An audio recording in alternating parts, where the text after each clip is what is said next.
Pledge allegiance. Yep. Please join us with the Pledge of Allegiance. Pledge allegiance to the flag of the United States of America and to the republic for which it stands, one nation, under God, indivisible, with liberty and justice for all. While I'm still standing, I'd like to, and now I probably don't owe it, but I do owe it. I feel that apology to you guys and all my constituents that I've been missing, but after being through what I've been through, there's some days your mind lets you and some days your body just won't let you. So I do what I can, and I'm going to do my best to keep going here. Thank you. Very good, Tom. I'm sure the county and citizens appreciate everything you're doing, Tom. And the main thing, Tom, is you take care of yourself. Yeah, we just want what's best for you. Yeah, I'm working on it. Yes, sir. Every day is a good day. Yep. All right. First off, I guess we'll do miscellaneous motions, kind of lost track. Motion to approve minutes of October 28, 2024 is written. I'll second. Moved by Meek, seconded by McCurry. Any discussion? I'll stay. All in favor say aye. Aye. Aye. Motion passes, one abstain.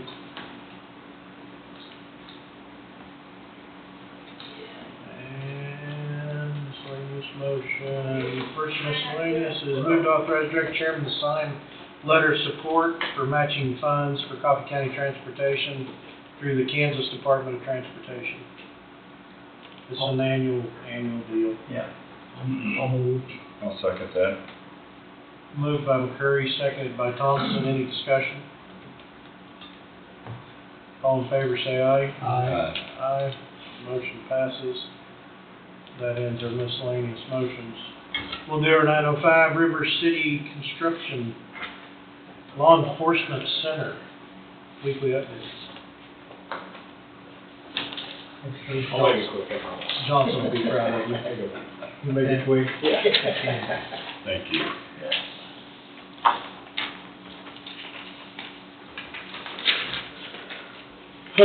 As you guys can see the progress out there, we're about done with the exterior veneer brick.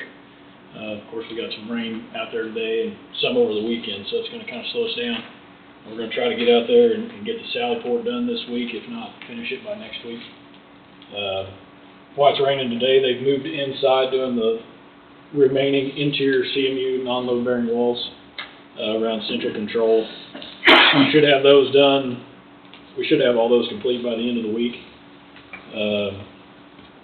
We've got in-wall rough-in done on level 1. The sheriff's office, they have moved up to level 2. Electrical rough-in, plumbing rough-in. They're starting some sheetrock top out today. So that'll be ongoing for quite some time, and we don't have that finished till late December with all the above ceiling and plumbing, electrical, and ductwork rough-ins on that. Once they get done on the 2nd, they'll move down to the sheriff's department and the booking intake area. As far as that goes interior-wise, we've got next week jail cells showing up. So Monday, Tuesday, Wednesday, they'll be here to prep, shoot the shims in, make sure they're ready to go. Thursday morning, we will be setting cells. So Setting those spots. Thursday. Yep. So they'll set them. They'll have them complete. They say by the end of the day Thursday, if not by first thing Friday. So Neosho Street's gonna be kind of busy, offloading them right there. So just kind of keep that in mind for next week. Be a crane set up out here to crane them off? No, they'll use a telehandler. Oh, really? Yep. So use the telehandler, set one on the pad we poured right out here on the west side, or the east side, and then set one, set another one on top of it, weld it together, and then fly them on back in. So it's a pretty seamless operation. They've been doing it quite some time, so it's pretty fun to watch. But other than that, things are tracking well. Plenty of manpower, they're getting me some more, so shouldn't be an issue on schedule-wise, so. Good deal.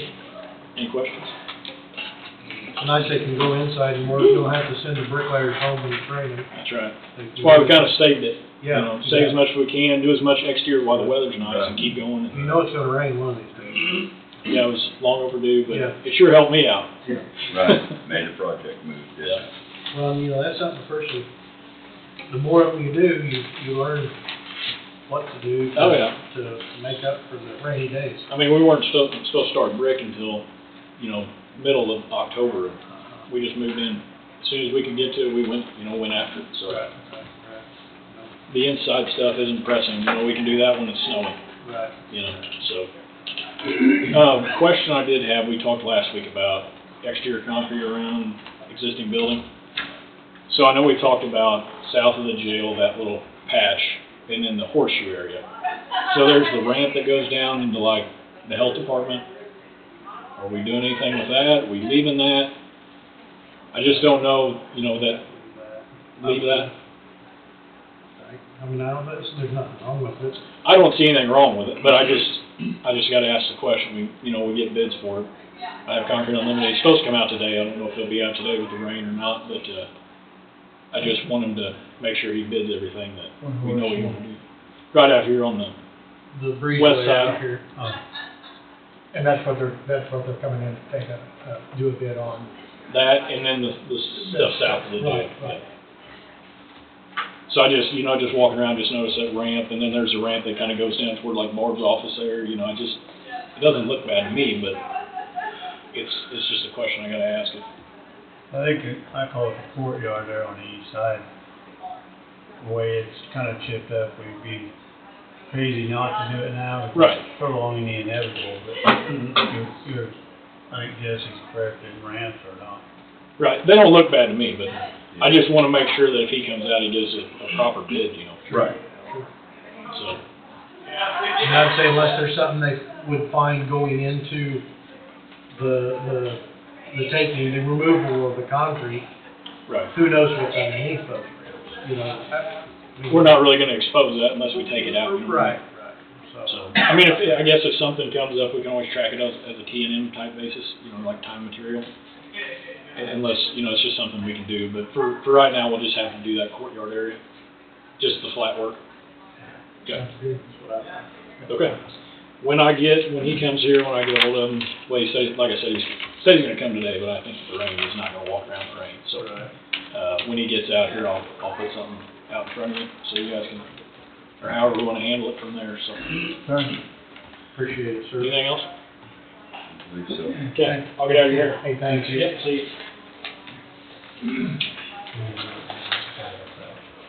Yes.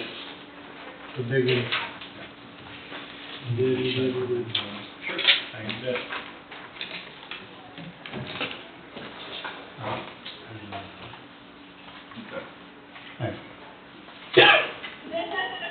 Well, we've got a 9:15 waiting on Mr. Todd Beals.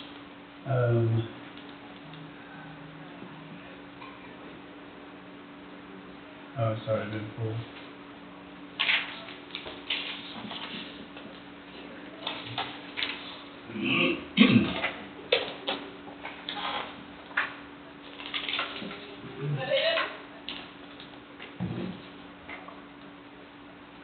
Wade, you got anything to fill in 10 minutes? 5 minutes, whatever? Don had asked, so I went and printed it off.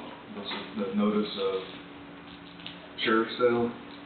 It has for the Maribel's building, it's being published in the paper 3 consecutive weeks, starting, I think, last week, if I recall right. But this is the document. The documents that tie to that, they're filed as open record in the district court. November 21st at 10 a.m. It includes both buildings, the 2 buildings, address-wise, and then all of the contents. Call it furnitures, fixtures, and equipment, and leasehold improvements. So I've got it here if you wanna look at it. Okay. Also attached to it is the order of sale signed by the district court with sort of the, I might glance at it, I'll read it in the paper too when it comes out.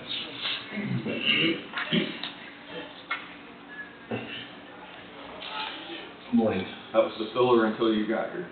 Okay. So, Well, I am here. You ready for me? Sure. Yeah. Come on Okay. up. Well, I would like to request an executive session, Let's see. personnel reasons, elected personnel. Motion to enter executive session for 15 minutes to include each of the commissioners, not just weed, recycling director Todd Bemis, to discuss personnel matters of non-elected personnel regarding guest job performance. Is that what it is? is it in reference to what we talked about last week, Yes. with the job performance? Job performance under Kansas Open Meeting Act, KSA 75-4319B1. And To include the commissioners and wait. To please, yeah. I'll make that motion for 15 minutes. I'll second. Moved by McCreary, seconded by Knight. Any discussion? All in favor say aye. Aye, motion passes. We'll enter at 9:13 for 15 minutes. It's 9:11 now.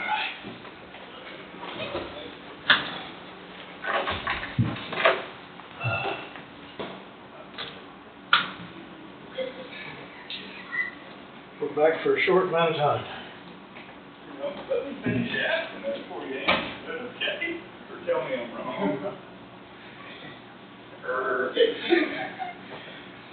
We are on, Danny.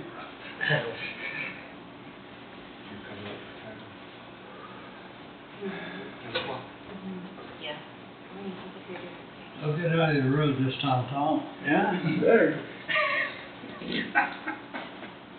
Wade, you know what it's about? Is it good for 5 minutes, or are we gonna need more than 5? No, I think 5 minutes probably is long enough. Did we lose him? Who? Todd? I told him he could stay down there. No. Can he stay down there? I mean, it's his motion. It's the same things, non-elected personnel, job performance, but a separate individual. And that's why it has to be a separate executive session. Okay. So he and I discussed these executive sessions last week. Okay. And I'm okay with them, so I guess if he's not here, then I know that's what he's wanting to do. So Okay. myself, the board, and Todd Bemis. For 5 minutes? 5, Yeah. yeah, for 5 minutes. It may take us longer to get down there, but Somebody's slowing the process down and getting down there. I'll second. Meets moved. Knight seconded. 5 minutes. Executive session. Same group, same matters. Give us an extra minute. Yeah, I will. All in favor say aye. Aye. Aye, motion passes. We'll enter at 9:35. 9:36. 9:36 for 5 minutes. For Tom to get here before we start.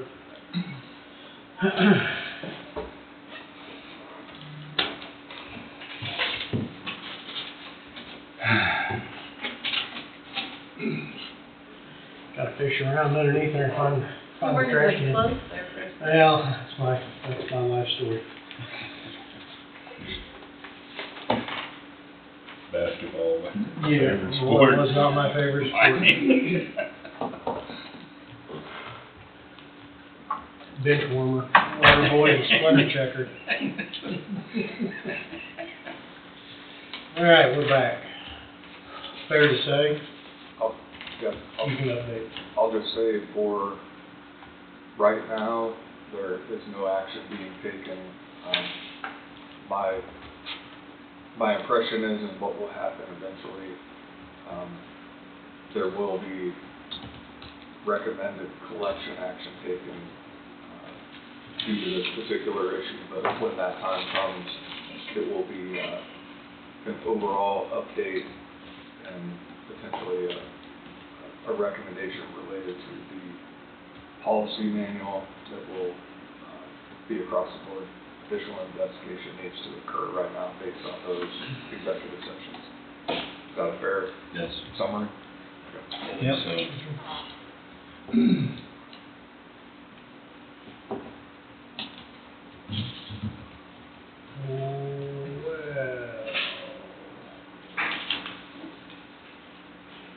Your 10 o'clock is here if you want to go on break and then come back. You don't want a break? Or we want to roll on to the 10 o'clock? I'm good. I'm fine. Fine. Whatever you wanna do, Jesse. We'll roll on 10 o'clock. Ken Halliburton? Is that correct? Correct. Morning. Good morning, sorry. Would you like to explain? Yep, so I requested Ken appear. He is not the director for the Community Corrections Advisory Board for the 4th Judicial District, but you're the, are you the? Assistant Director. Okay, Assistant Director. It's important that I requested Ken to show up and appear, one, to explain kind of what the Community Corrections Advisory Board, what they do, because I think at times there's maybe a misunderstanding of this board, and then there's the 4th Judicial District nominating commission, which deals with appointment of judges, and sometimes those two are used interchangeably, and they shouldn't. So the sitting member for the county presently is Dawn, and Dawn will appear at those Community Corrections Advisory Board meetings, and they alternate from county to county. So for example, this month, the next meeting is here in Coffee County, and then from there, I think it goes to Anderson, and then to Franklin, and then Osage, and it alternates in that circle. There are a number of members, and what's required is members from all 4 counties, including representation from the prosecutors, judges, each community. You have to have a number of community stakeholders, law enforcement, so on and so forth. So I'm all the prosecutors in our judicial district several years ago, they appointed me to be the member who's the prosecutor, so I've been on that board for several years now. I'm currently the chairman, and right now there's an effort to fill the roles on that board. And at our last meeting, and I don't want to speak for Dawn, but there's a lot of discussion about the money that's funneled back into the counties, the money that comes in to this board, funds probation officers, juvenile intake, juvenile officers, and different programs that are contained within each of those catchment areas. So that pool of money and how it's distributed is vitally important, that you have the right people on those boards making decisions for how that money is utilized and spent. And we sort of have what I'll call a think tank, because if you have the right representation on that board, everybody brings something different to the table of what their life experience is, their roles and responsibilities in their current employment. So we have a defense attorney out of Ottawa who's on that board. We have, I don't remember all the different areas. We have the Superintendent for the educational piece, superintendent for USD 290 out of Ottawa is on our board. And yeah, like you said, statutorily, we have to have certain members, county attorney being one of those judges. The judges, Judge Wine will appoint whichever judge she chooses at the time. I know it was Judge Kimball for the longest time until he retired. And I haven't been to a meeting since he retired, so I'm not for sure who they have appointed to represent as a judge. But yeah, statutorily, there's different people that have to be on the board. And then from there, we reach out to different community resources and things like that, agencies that we either work with, like ECAN, ELC, the Elizabeth Layton Center, which is our mental health center there. And so we kind of have to have somebody from that area as well on the board. So we continue to try to reach out and find as many members as possible. Like you said, kind of more along the lines of a think tank, because that is, we will present, or Dustin will present, what we do quarterly, as far as statistics, things like that, how we're doing on case plan goals, just goals in general for KD through KDOC, and then that is where the board comes in to approve those before we send them off to KDOC. Financials are approved through the board, and that's, like you said, that's why we really would love to have as many people on that board that are interested in that and understand the financial side of things and stuff. So, because we just want to use all the funds that we get properly and for what they need to be used for. So. And the money comes from the Kansas Department of Corrections, and that basically funds everything. So, for example, here in Coffee County, we have the felony caseload for people who have been convicted of felonies. The intensive supervision officer, their funding and the programs that are available through that, through KDOC for felony offenders come through this process.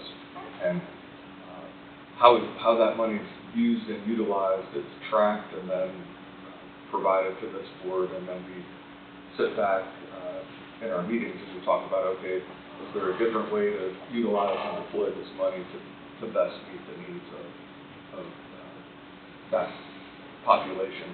That also includes, where Ken's heavily involved, the juvenile population. Anytime children are removed from the home and it's law enforcement, they have contact with law enforcement, whether it be as a juvenile offender or they're placed into police protective custody for any particular reason, that triggers a mandated requirement for a juvenile intake. Ken is in charge of juvenile intake, and he's gone around and done a very good job of educating, especially law enforcement and community stakeholders on that process, because once a child is removed from the home, it triggers a mandatory timeline where action has to be taken one way or another, and he has the tools in place to make that happen and then provide that information to your prosecutors so action can be taken. There's also the truancy program that's also a part of your catchment area, and the programs that are used, whether it be for truancy or juvenile offenders, is also tied to that funding as well, and coming up with different and creative ways to use that to help keep kids and families out of the system. Or in the adult population, what are some other tools that can be put in place to help, the offender population that has issues at home or addiction type issues, or those type of things. Is that a good way? Yes, definitely. So, and say, especially on the adult side, we do also have a care coordinator that we have. She's through the Elizabeth Layton Center, our mental health center. She is a therapist, and she is housed in our building. So she also works mostly with the adult side, but she just got her license, so she's starting there, and then she'll be working with a lot of the juveniles too that are on probation. But she can do therapy, things like that. So that has been a great addition. I know there was a little while where we didn't have one. It was hard to find somebody. ELC was in charge of finding somebody for that position, and it took them quite a while. But now that we have one back again, it's helped quite a bit. So as far as on the adult side, probation, but probation officers will work with them to get things they need or find places for them to go if they needed treatment and things like that.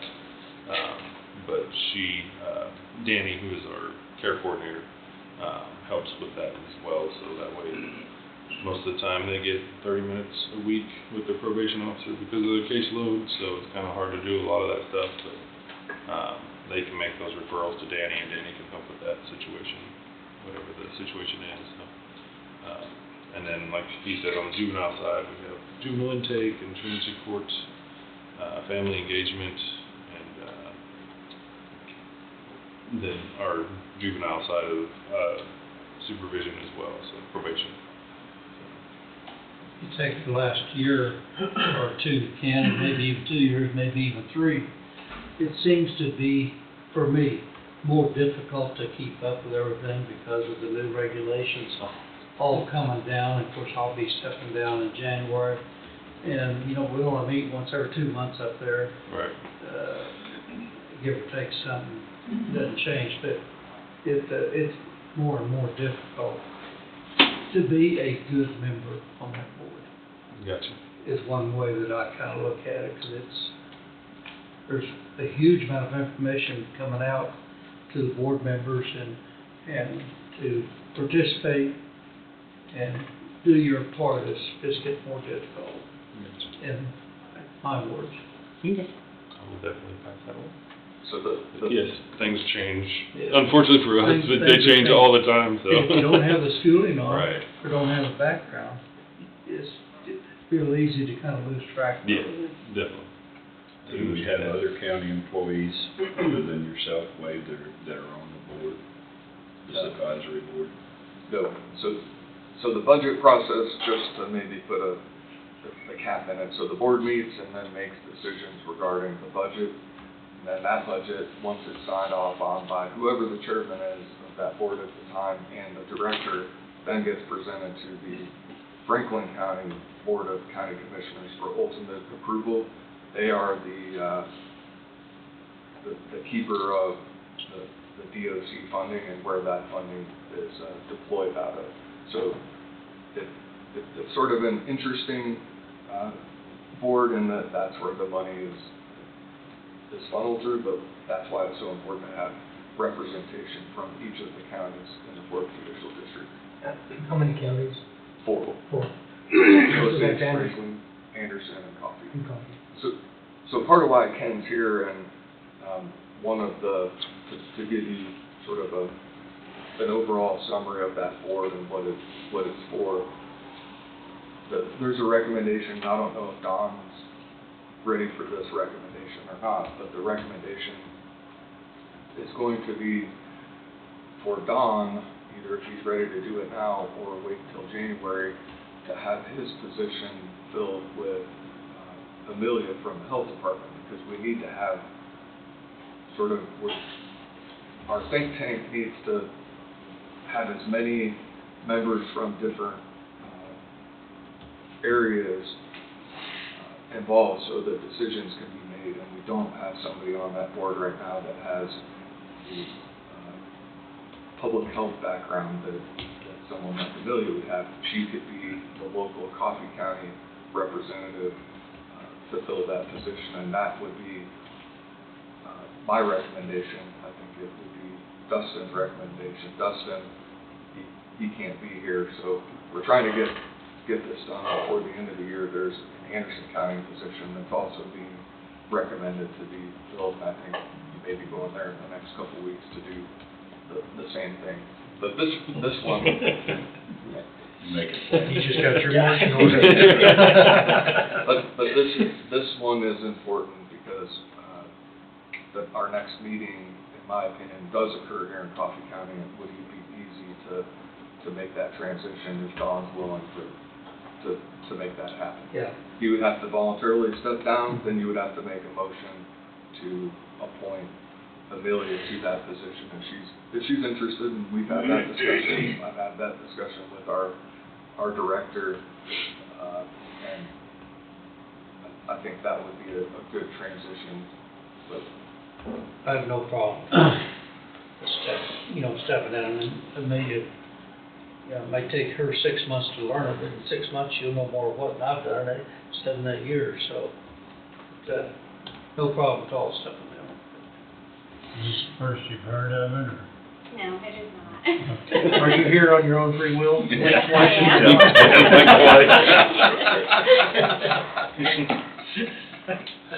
She'd be a tremendous addition to the, Yeah, it'd be excellent. She's interested, I've got a problem.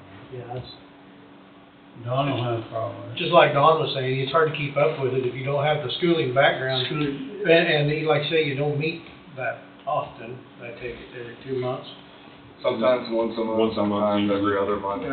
We have, I can't remember if it's 8 times a year that we're required to meet.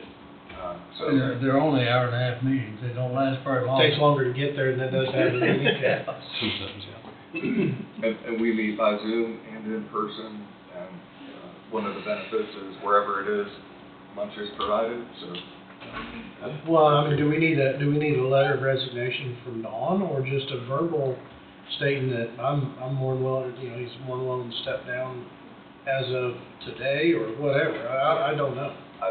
So, I think because it's memorialized this way and it's online, I think that Don is willing to go ahead and step down to, if he makes that announcement, someone make a motion to accept the request of Don to step down from as the Coffee County representative for the 4th Judicial District Community Corrections Advisory Board, and then make another motion to appoint Amelia to fill that position. I think that could be done, and that's wide open and transparent.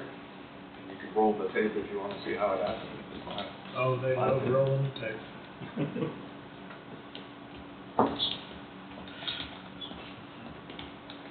So would we call it a resignation or something? Voluntary resignation. I just say he's stepping it out.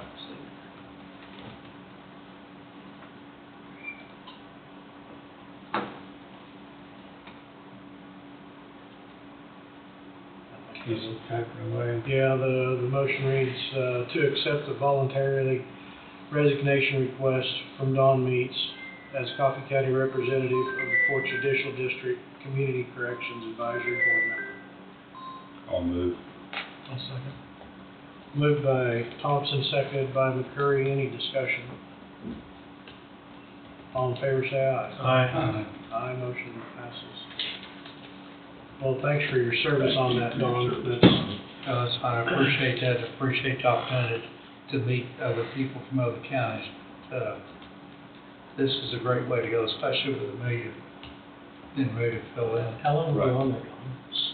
I think 7. 7 years, I think, yeah. A lot of people think that just being a commissioner is being here 1, maybe 2 days a week, but there's a heck of a lot more stuff that each Yeah. commission member does outside of Right.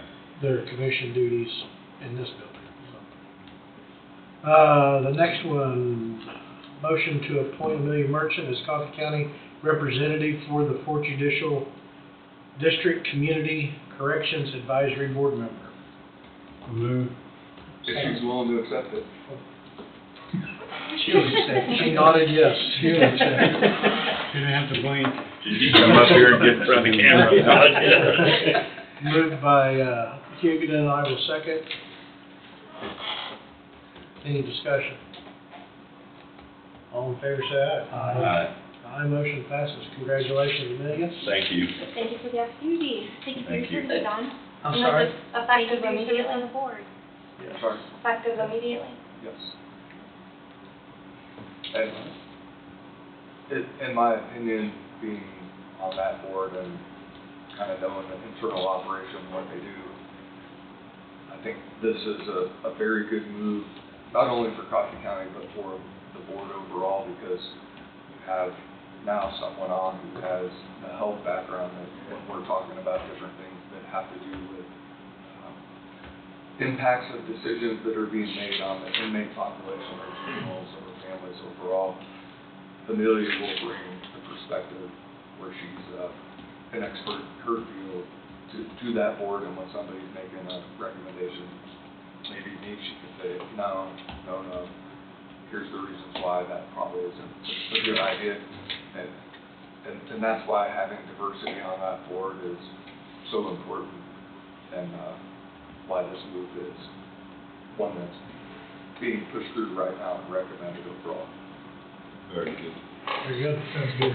Well, there's 3 other ladies on the board, maybe 4, because not every board member can attend every meeting, and there's 4 or 5 men on it, so, you know, it's about a 50-50 split, which doesn't make a difference whether a man or a woman, but to me, you'll fit in quite well with these other ladies, so.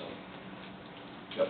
Well, again, thank you, Don, for Yeah. everything that you've done, so appreciate So it. I didn't do as much as I should, could have, because I didn't have the knowledge of the step. When I was on the board with you, I know you asked a lot of questions, so whether you understood it or not, you were still helpful with the questions and things like that, the information you did have, so thank you again. Okay, thanks, Ken. Thanks, Ken. Thank you. Thanks for what you Thank do. you. All right. We'll say let's take a 10-minute break. And we'll be in touch about Anderson County. 10-minute break. We'll be back at 10:16. Okay. Resign. Okay. Hope I'm throwing nothing right there. Yeah. I looked at something last night, 25 amazing people with all kinds of powers that they just have. Yeah. They were talking about some lady that has X-ray vision. She can see through people, see bones and stuff. Ooh. All right, we're back from our break. 9:20, Sarah Stewart. Lee Rule Christmas celebration. Not present yet.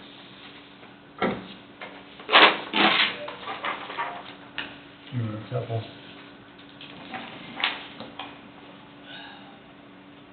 What's that road and bridge guy got? 10 minutes? Maybe this could be the senior too. Congratulations on the boy. Thank you. Done a good job. Yeah. Congratulations on Caleb. He's a runner, that's for sure. What year of school is He's a senior. senior this year? isn't he? Yeah. Oh, No, he did well Saturday. Good, good.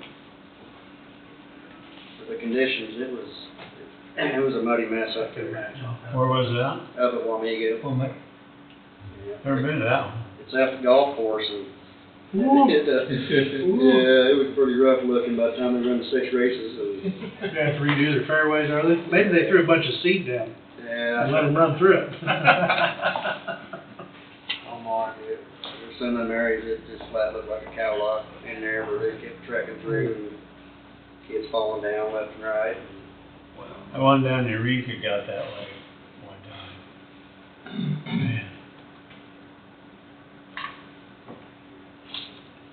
That one in, Lawrence, what's that called? Acadian? Rimrock. Yeah. That can get hairy too. Oh, yeah. Yep. Raylan, she went down to Allen County and she was gonna run, but she got focused in on school and just kinda gave it up. Yeah. I think he's planning on running somewhere. He hasn't quite decided where yet, so. You said down in Missouri, let me know, I gotta call my nephew, I know his son, senior this year, and Lee Summit, actual baseball player. Mm. He's saying about going to some school in Missouri for baseball. I'll find out where that's at. Yep. He winds up going down there, Yep. kinda might know somebody, kinda might not. That Sarah? That's Sarah. Hi. Hi, Sarah.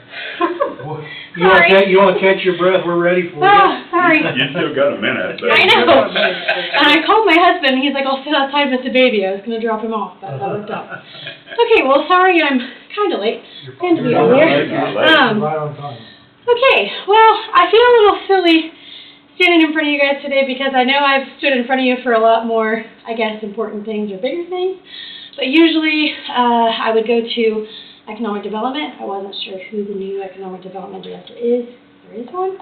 So I figured I would come talk to you guys to see if the county would like to contribute to our Christmas celebration in Leroy. We're doing a lot of big things this year, including getting a reindeer, and that takes a lot of sponsorship. So Vanessa and I talked about asking if the county would like to contribute to that.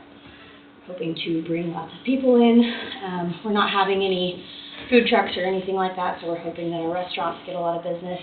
There's a couple local groups having fundraisers. Again, normally I'd ask economic development if they would like to sponsor. So. Is that normally who sponsors that in the years past? Well, actually, this is the first year that we have asked for sponsorships. So normally I would ask them about, I guess, other events that we've had in town, but this is the first time that we are adding enough events that we need sponsorships. Usually we just do everything kind of out of pocket and it's just a free event, but we're taking on a lot more expense this year, so. You have a dollar amount in mind, or? So our total for what we have to have is $1,800. We've got some of that, and we are having a fundraiser in a couple weeks. I don't know that we had a total, like a sponsorship amount in mind. We've just been asking, businesses, whatever helps, so. A lot of the programs that go on down there, Halloween and other programs, Sarah's involved with the leadership of many of that, Leroy Homecoming, and so.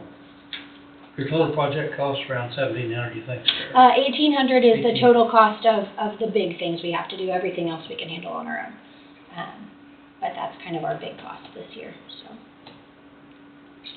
And where are you at right now as far as funding? Well, right now we have a sponsorship of $100, but like I said, it's that time of year where a lot of businesses have spent their budget already, and so it's kind of hard to get sponsorships. And like I said, we are having a fundraiser in a couple weeks. We're not quite sure how much that'll bring in, and any overage that we have will go right back to the event. So it's myself and the library and Leroy that's putting on the event, I should mention. So.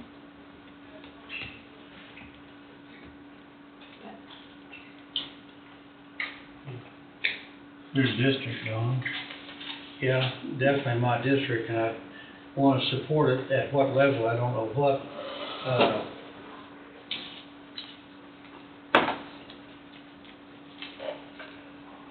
There's no question.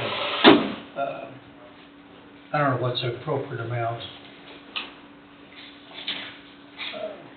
Why are we here? Mentioned the Piedmont Development.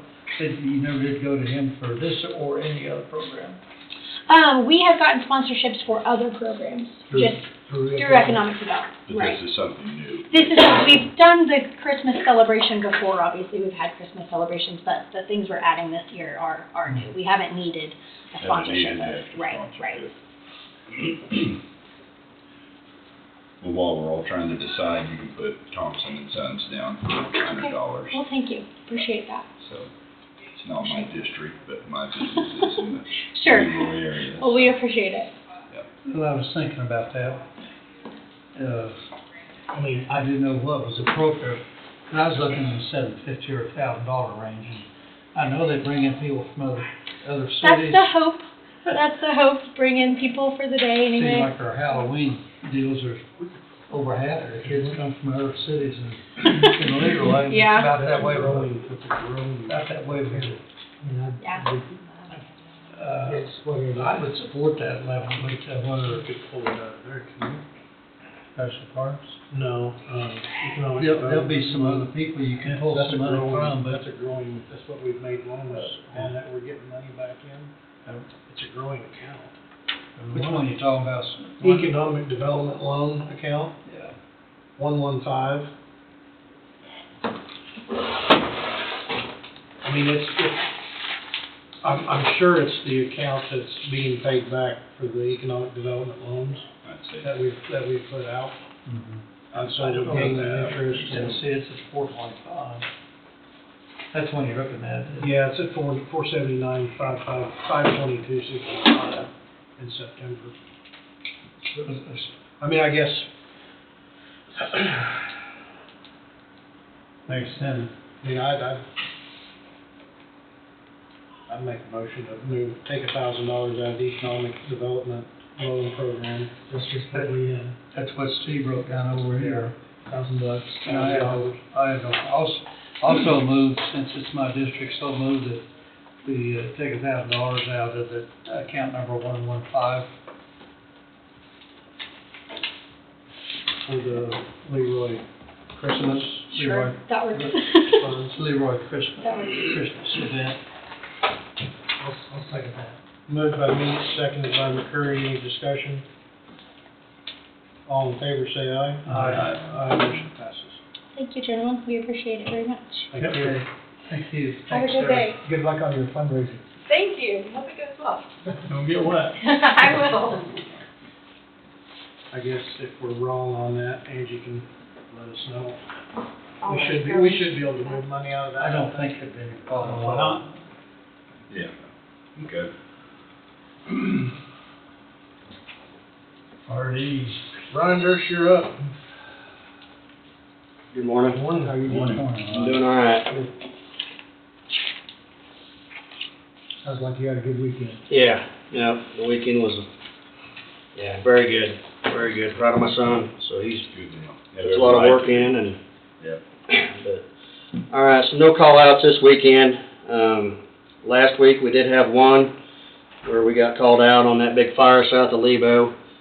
They requested our tanker that we have. We kind of have worked that tanker over this summer just for the purposes of being able to utilize it in emergency situations like that, and it worked really well out there. I think we've got a few more minor upgrades. We're looking at adding a little more lighting to it so you can see better, and getting some emergency lighting on that truck that we pull that tanker with. But so that's quite a fire. That was a big help. We just couldn't keep up with the water. Yeah. It was big. Yeah. I've been on many of those, and This is at night, you can't see anything, and it's 3 miles deep and a mile wide. It was, That's it terrible. was crazy. people get hurt in those cases. Yeah, all right, I got a little discussion here. This is just dealing with some inconsistencies on how I've handled new hires and kind of the probation period. Right now, somebody hires in, you have that 6-month probation period where no raises are given. So it doesn't matter where they come out in the year, but they don't get a raise in that 6 months. It's been done several different ways in the past in my department. Since I've taken over, I give no raises until April, that April time frame. So some people, may be employed over 12 months before they get that first raise. After the last department head meeting we had, I did some discussing, and come to find out most department heads, they give a raise after 6 months. I mean, they figure after you serve that probation, you're getting that step raise, whether it's, winds up being in August or December or March or whenever the time frame is, then they're still eligible for that first step raise in April. So yeah, I would like to correct that on my part. I've got a list, and basically this is going back to when the new wage scale went into effect in April of 21, and the new hires that I hire on since then. So there's 10 employees that did not get that step raise. They should have. And I mean, really, there should be, if that's, it'd be nice to have something in our policy book that states that, so it's black and white for everybody. But it doesn't, I mean, it states the probation period that you don't get a raise. That's 6 months. You can't use vacation time. Doesn't really say anything about that first raise. No raises are given in that 6 months, but beyond that, it doesn't state anything beyond that. If that's the case, you need to clarify that. So would you be, of course, if they've been in probation and I guess they're not doing what you're expecting, then maybe you're not wanting to keep them, but should that be stated that that's at the discretion of the department head? I would say that would be at the discretion of a department head there. That's my thinking, because I hate, or is that gonna cause a conflict? No, I mean, it should be, absolutely, something like that. If you got an employee that's in probation and they're not doing what they're expected to, I mean, I've had circumstances that I've had to extend out probations for another period on Right. employees like that. I mean, that's just my thought, that I would kinda hate to see it be a mandatory thing, Yeah. we're gonna get a step at the end of 6 You months. gotta document everything. If they're not gonna get it, you gotta have a reason wrote down why, and they've gotta be notified of it, and so on and so forth. You just Because gotta- at the end of, at the end of probation, if they're not doing what is expected, you just extend that out. I mean, Yeah, that's how I've handled, And you I mean, address that with them. I think you've even dealt that since I, you know, I have. So, so yeah, with that, I mean, I've got a motion, basically just, CP5 in place. I didn't want to do a bunch of CP2s, so I did a CP5 in place of the CP2s for these 10 employees. Or 10? Yeah, that's just for 10 employees that's been hired since April of '21. So, and all these employees, they were hired in it, I mean, step 3 would have been the highest that they come in at. I did have one employee that I excluded off this list that, when he was hired on, he was hired at a step 5. And that's here nor there. I mean, that was before me. I don't bring people in at step 5 now. I mean, so, had a conversation with him, he understood. I mean, he understood. But right. Do we need all those names just listed down individually, wait? Cause we just got one name here. Well, that's a different motion. Yeah. The motion is to approve CP5 in place of CP2 for Highway Department effective 10/16. But I don't know that I've seen this. Yeah, I don't, yeah.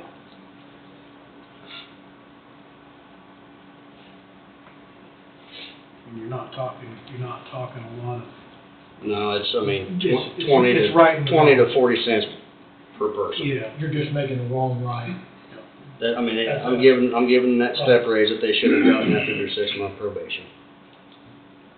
I'd make that motion. Do we need to read that, or did we already read it? I'll read it. Move to review and approve CP5 in place of CP2 for the Highway Department effective 10/16/2024. I'll second that. So moved. McCurry I'm moved. sorry, I jumped the ship. No, that's fine. Thompson is seconded. All in favor, say aye. Aye. Motion. Yes, I suppose it should state authorize director chairman to sign, shouldn't it? So typically, anybody who comes through and can make a change, there's the name and what's being changed and how much. So I think to stay consistent, you might wanna do that so there's no issues with that, so it doesn't look like it's just a bunch of names on not that that's happening, but it's a bunch of names on a list. And then You wanna read that, Ryan? Those have the cases, you can type it in. We can reread the motion, is that because, right? does that not make sense? I mean, usually when there's changes, it's that. Well, that's what I did now. I mean, originally I had a CP2 for everybody, and I talked with Angie and about just putting it on the CP5 and just referencing the CP2, that way they could go back and find it in the system. And I get what you're saying, Wade, you're just wanting to And read it all out loud. Need a motion for each one of them. Any change that's, I think you can follow through with your same motion, but name the employee, what they're changing from to, and then what that, Is per hour. right. That way it's open and transparent, and then you don't have any issues. Because normally that's the way, normally you have a name. Okay, we're at, all in favor, say aye, right? Unless you wanna reread it. We can do that afterward, can we not? I think you just might want to say subject to, that you're in discussion, maybe amend your motion and add the changes that are, it's not really a change, you're naming the employee, what they're going to, and then the wage, and then that's all self-contained in that same motion. Because normally it would be a separate motion for each person. Yeah. Right. And I see no issue with doing that. I just think you need to name the people and go through those details to stay consistent, my opinion.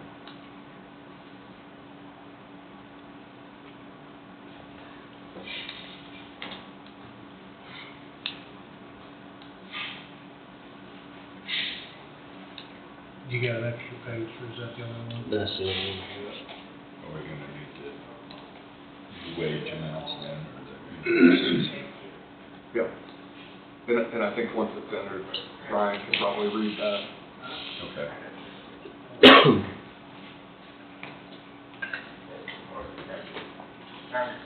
I don't mean to make things more difficult, but I think No, we want to be transparent. Yeah. Seems to always work out that way. We get a while to get it. Casey gets all in. Here, I'll make a copy, you guys can do It's it. gonna take a while.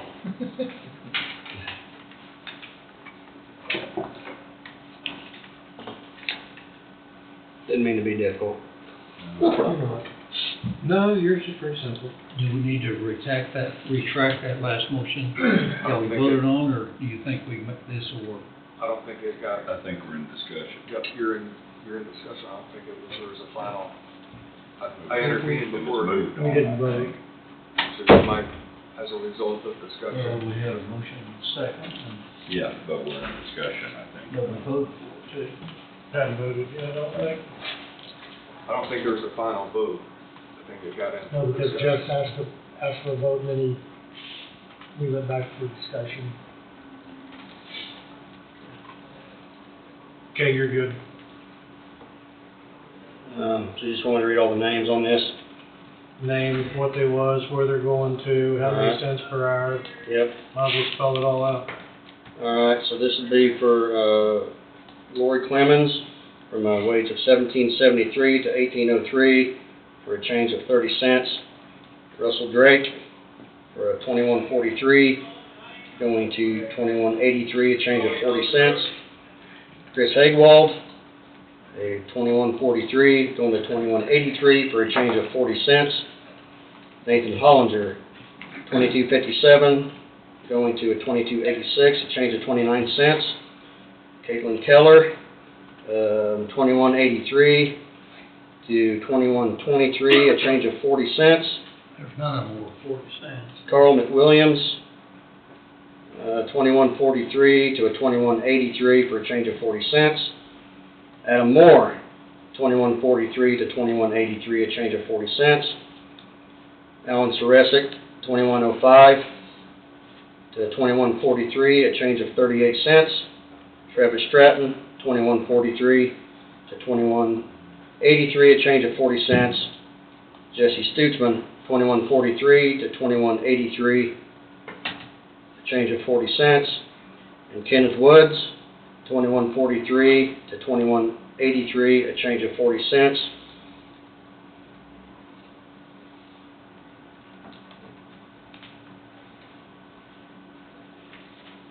That's it. That's it. Okay. You heard the names, what they was at previously, what they're going to, and the cents per hour increase. All in favor, say aye. Aye. Aye, motion passes. All right, thank you. So will that affect this next one or No. This next one, I mean, he was included on that list, correct on that, but this is, this next one is filling the, asphalt labeling position that we had in-house. So that old, employee took the blade job up at Lebo, so advertised in-house. And this is, Chris Hagwald is who we have selected for there, so, looking at moving him up to the leadman's position. So going from a pay scale 35-05, which is $21.83, to the pay grade 40-05, $23.42. So that's a $1.59 increase. That's within the 5-8% range that for promotion and going up a step. I mean, it's kind of by the book. That's what I've always followed.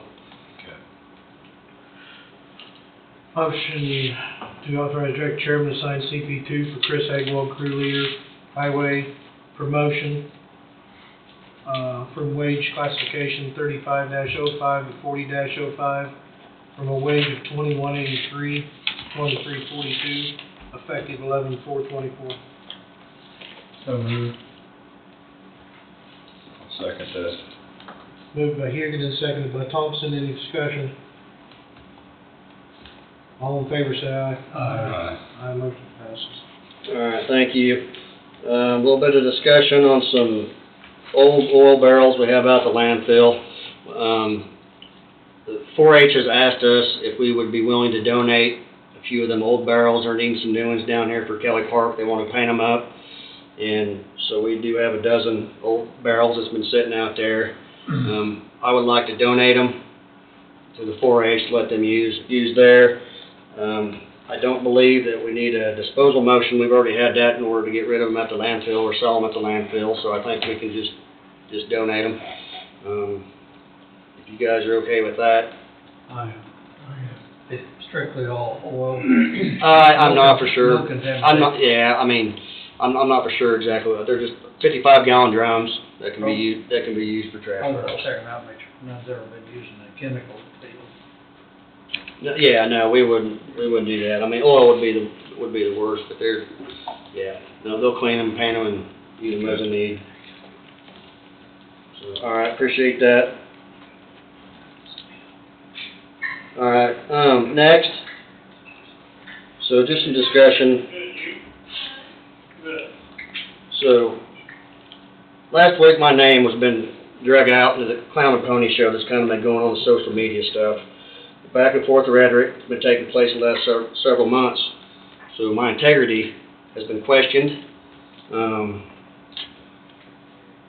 I've thought about what my response wants to be, and I don't, honestly, people can say whatever they want. People that know me knows what my integrity is. So, but my only response is I'm in debt to nobody on this board. I'm nobody's puppet on this board. I do no special favors for anyone on this board. Okay, that's, I don't know, it's just sickening to me what's transpired in this county, the division that's taken place, and the slinging stuff back and forth, and, I mean, it's just, I don't know. Through all the years, I've strived to handle every situation I deal with in a professional and consistent manner, whether it's dealing with the public, on work that's requested, employees, how I handle them, equipment, vendor materials, I strive to be consistent with everybody I deal with. With that not being said, I'm not perfect. Okay, I will make mistakes, absolutely. I'm not perfect. There's only one person that walked this face of the earth that lived a perfect life, and it was not me. I'm human. I will make mistakes. So that's all I'm going to say on that matter. It's going to lead me into my next point of discussion. As changes as I took over this department, head of the highway department and the landfill. I've started and I continue to look at all aspects of how we operate. Changes I can see being positive.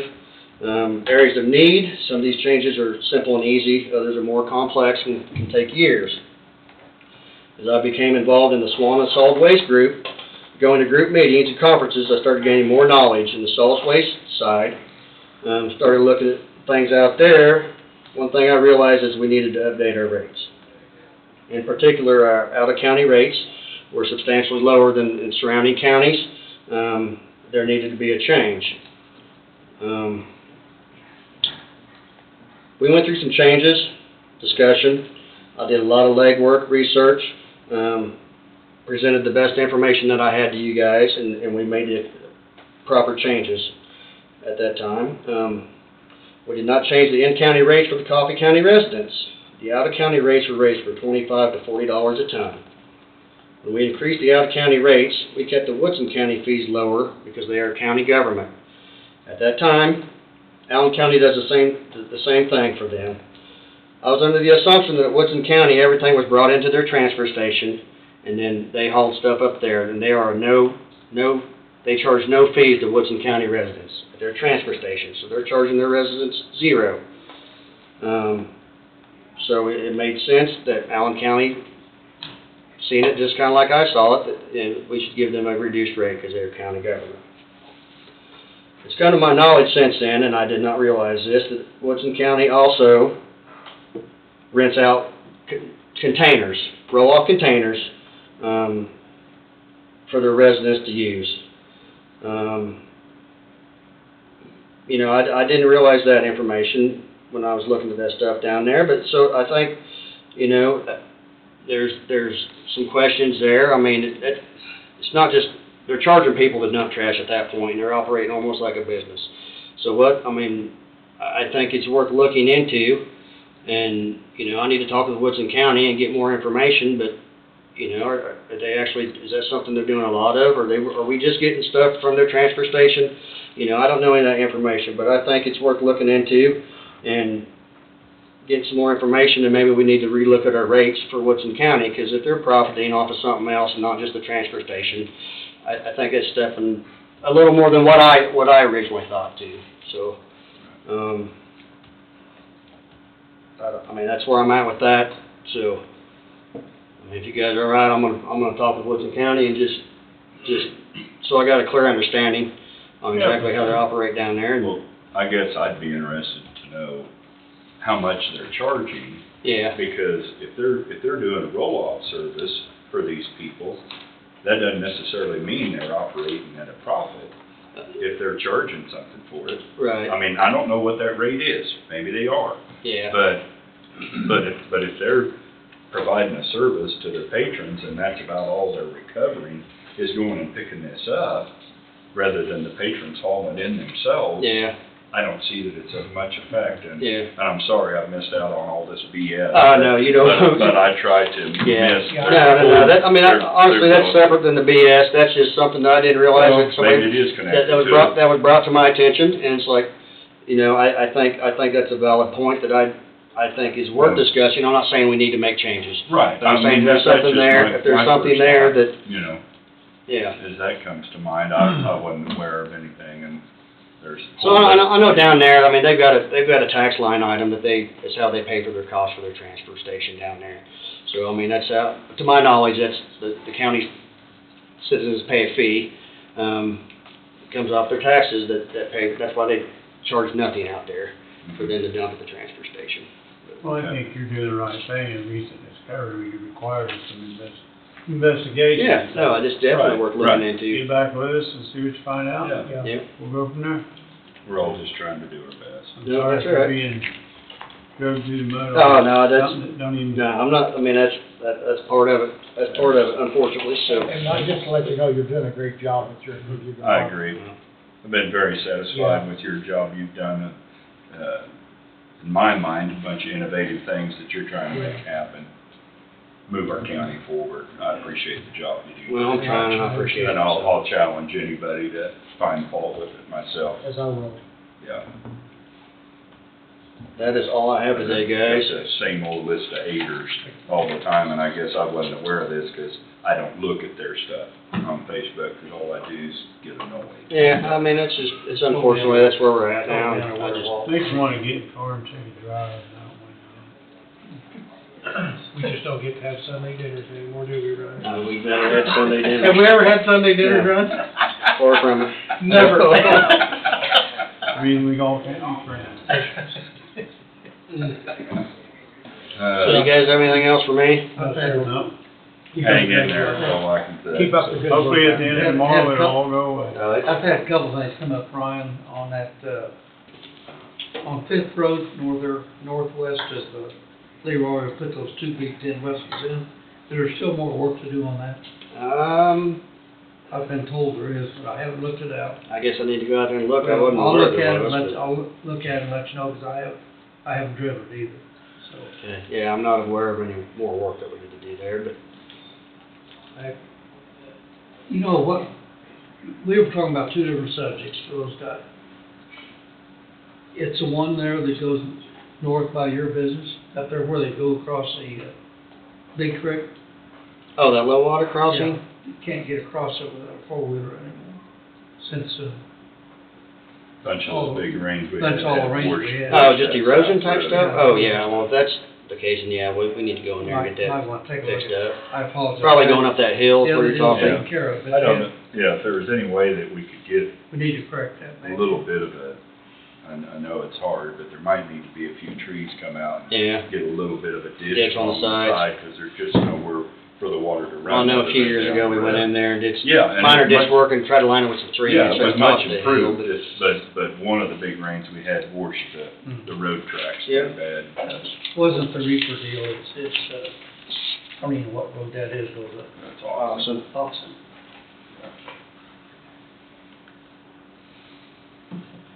Yeah, we'll check it out. My one spot I seen Saturday morning was on 24th between Garner and Homestead.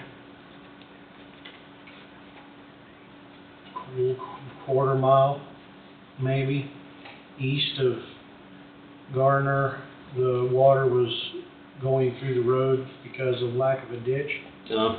And then at the half-mile line, or right around there,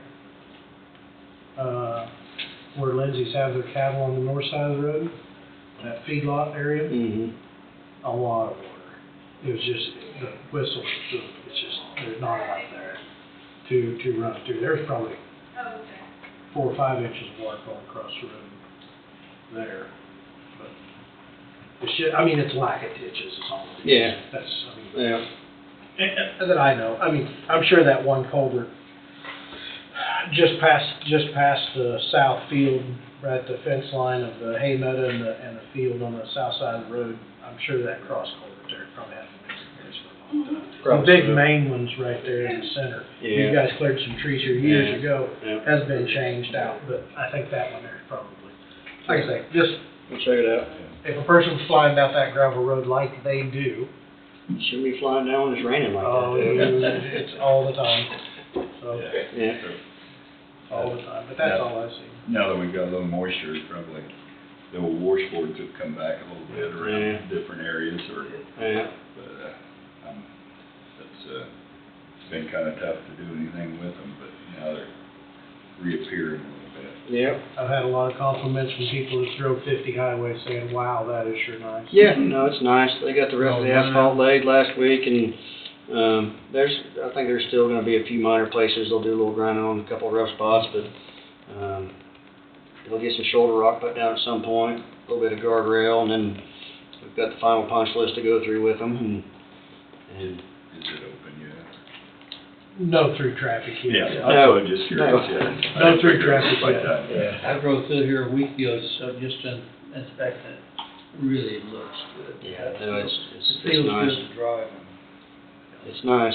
That's really improved. It costs a lot of money to do it twice, but it's done right this time. Yeah, I mean, it's well needed, Yeah. Yeah. well needed. Yeah, got traffic on it, and The heavy only, traffic. the only bad part, it's 6 miles. Yeah. Oh, well. Yeah. It was the weaker end of it. Yes, it was. So, thank you, Ron. All right, appreciate it. Thanks very Ron. much. Have a good week.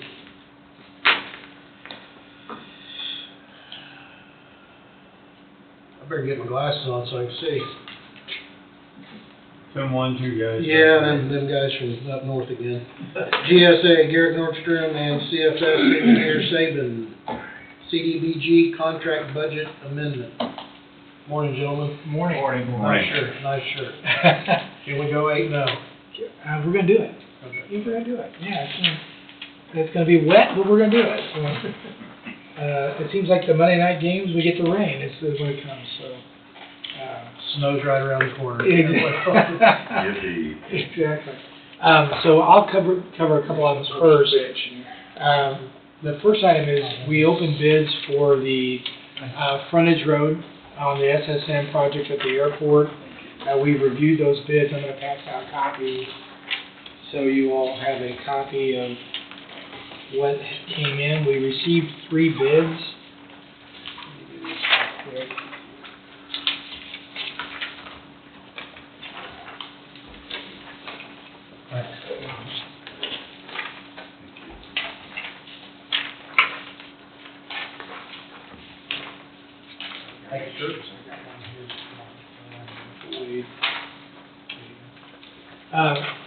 Three bids were received when we opened the bids. We have reviewed the bids on your behalf, what you see on the sheet there.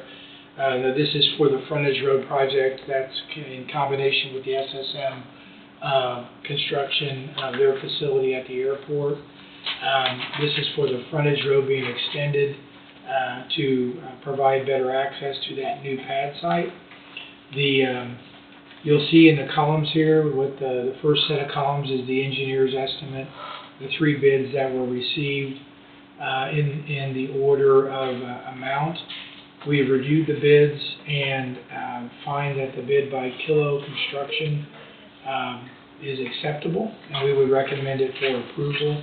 That bid came in at $466,534.80. The engineer's estimate for the project was $654,432.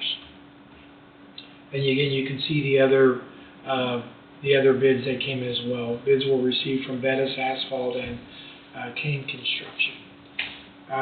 So that this item is for your all's approval, and then we can address moving forward. One of the things, the other part of this presentation, I'll turn over. I guess this is one. I'll stop there. This is one item of business. We need to accept and motion this, Yes. accepting these. Yes, and then we can set up a pre-construction meeting and a notice to proceed date with the contractor. Can I just state, the Bettis bid was $640,000 flat even, and the Cone Construction was $661,236.89, just so it's Yeah, thank you. out there.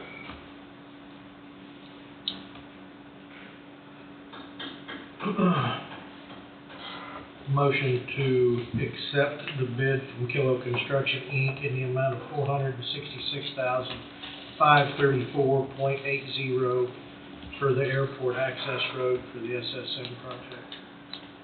So moved. I'll second. Moved by Hugian, seconded by Knight. Any discussion?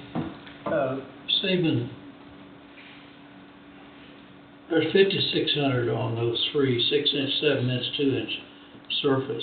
So that's for that full mile from the airport all the way to the mile to the north. No, this is only, Well, what's the 5,600 stand for then?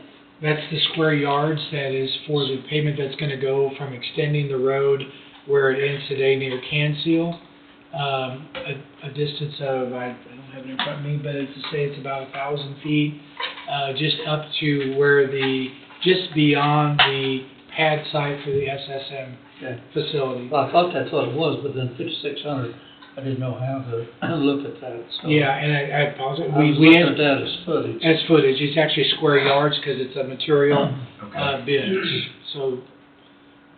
So this is just stuff past the current SSM pad. Correct. About where the construction entrance is. Yeah. right now. Exactly correct. Actually, it's probably a little Just- bit beyond that. Yeah, it's just right in that area. Yep. Any other discussion? All in favor, say aye. Aye. Aye, motion passes. So this is gonna lead to the next item, and why Garrett is here. He's gonna be able to walk you through the next piece. It's kind of an opportunity that's been now created because the CDBG grant that was provided for this project in the funding package with SSM and the county was for $750,000. And that was for these road improvements and the public improvements that we're talking about, that have been approved. As you can see, the bid came in much more favorably than that budget, and which is allowed there to be an opportunity for more work to be done to use that entire $750,000 grant. It is otherwise, if it's not used, in essence, you lose it, okay?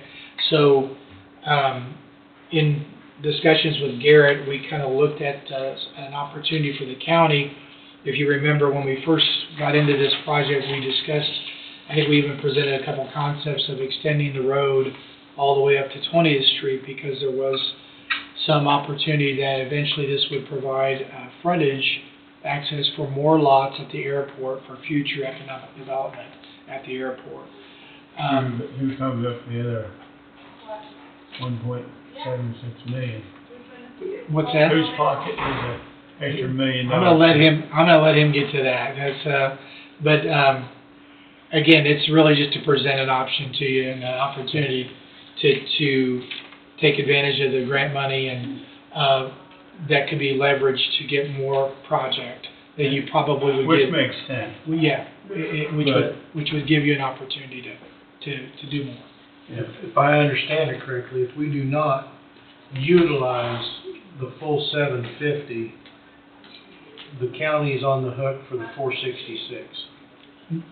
No, that's not how I understand it. You just would forfeit the balance The of balance that of the 750. Okay, so, Yes. so you get to utilize what has been already there. Yes. But to get the rest of it, we've got to go more. Okay. So with that, I may, Oh, we don't need to do anything. your time's up. They usually have me on 5 minutes, so I'm good there. Don't have to go home and can't stay here. Well, I think this is probably a good point. I can turn over to Garrett. He can begin to walk you through kind of what we see as an opportunity and option for the commission to consider that would move this forward a little bit more. All right. Garrett? Good morning. Thank you, good morning. I'm Garrett Nordstrom with Governmental Assistance Services. It's good to be here. So, Saban was correct. We have a $750,000 community development block grant that needs to be utilized for road construction. Having the bids in at $466,000 leaves roughly $283,000 on the table. And we had discussed about trying to utilize that on an extended scope of work, and it would be advantageous to the county. The way I understand it, you're wanting to go clear to that north road, wherever today that road is. 20th Street. And that's an extra $1 million out of somebody's pocket. Well, I got two documents there in front of you, so we have I think it's time to explain the situation with the community development block grant. So what we had done with SSM is we had budgeted their vertical construction and their utility costs against the road. And so the community development, CDBG allowed us to use that, say, $10 million against their $750,000. They came back to us after awarding the contract and signing the contract with a request. I'm going to read from, I've kind of put together a synopsis. CDBG requires us to match 50 cents to every dollar that they spend. And we asked them for $750,000, which would mean we would need a $1,125,000 project to max out their $750, 50 cents to their dollar. We used SSM's vertical construction costs at about $10 million to match.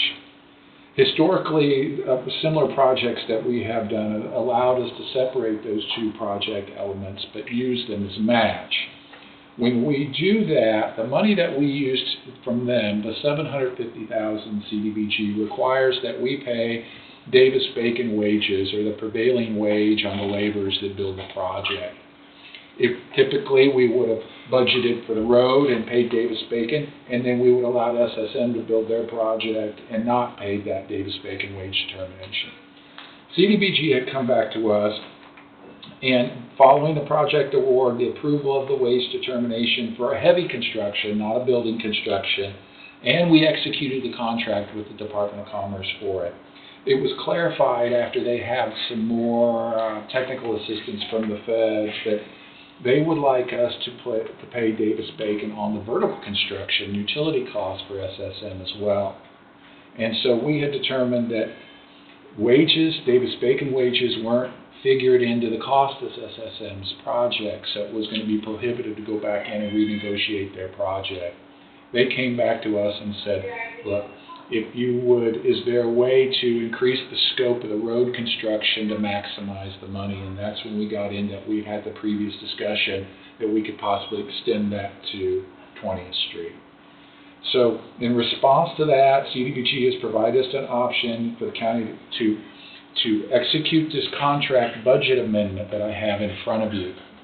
That is for road construction all the way to 20th, that shows that the county would match 50 cents to their dollar, $375,000 on their $750,000 for a project of $1,125,000 minimum, and allow us to go forward with the project.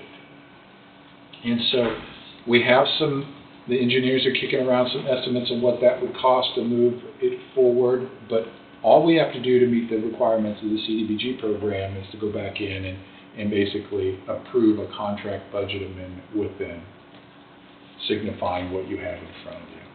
Tom, I see you got some questions.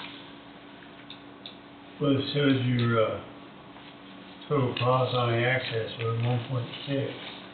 So, unfortunately, I put this email together at 4:55, trying to catch Angie at 5 o'clock before she left on Friday. So, yes, we do have some cost estimates on what it might be, but the minimum cost that we would have to make would be what is before you.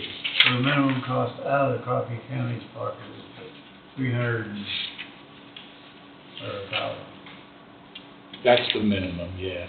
It's 375. Here, So- let me add too, I will say this, Tom, just as we were helping put some numbers together, looking at new estimates, the reason, Garrett's referring to minimum is also for the purposes, if we do move forward on this, at this moment in time, to protect you all in the process, we would prefer not to share an engineer's estimate. We typically hold that back because we would have to do a second bid package. Right. So that's why we're talking about here's a budget number that, is in front of you to approve, and then we.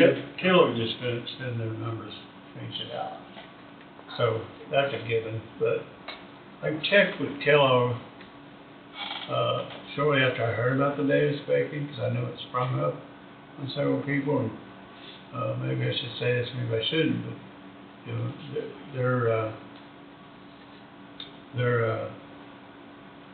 she lost my words.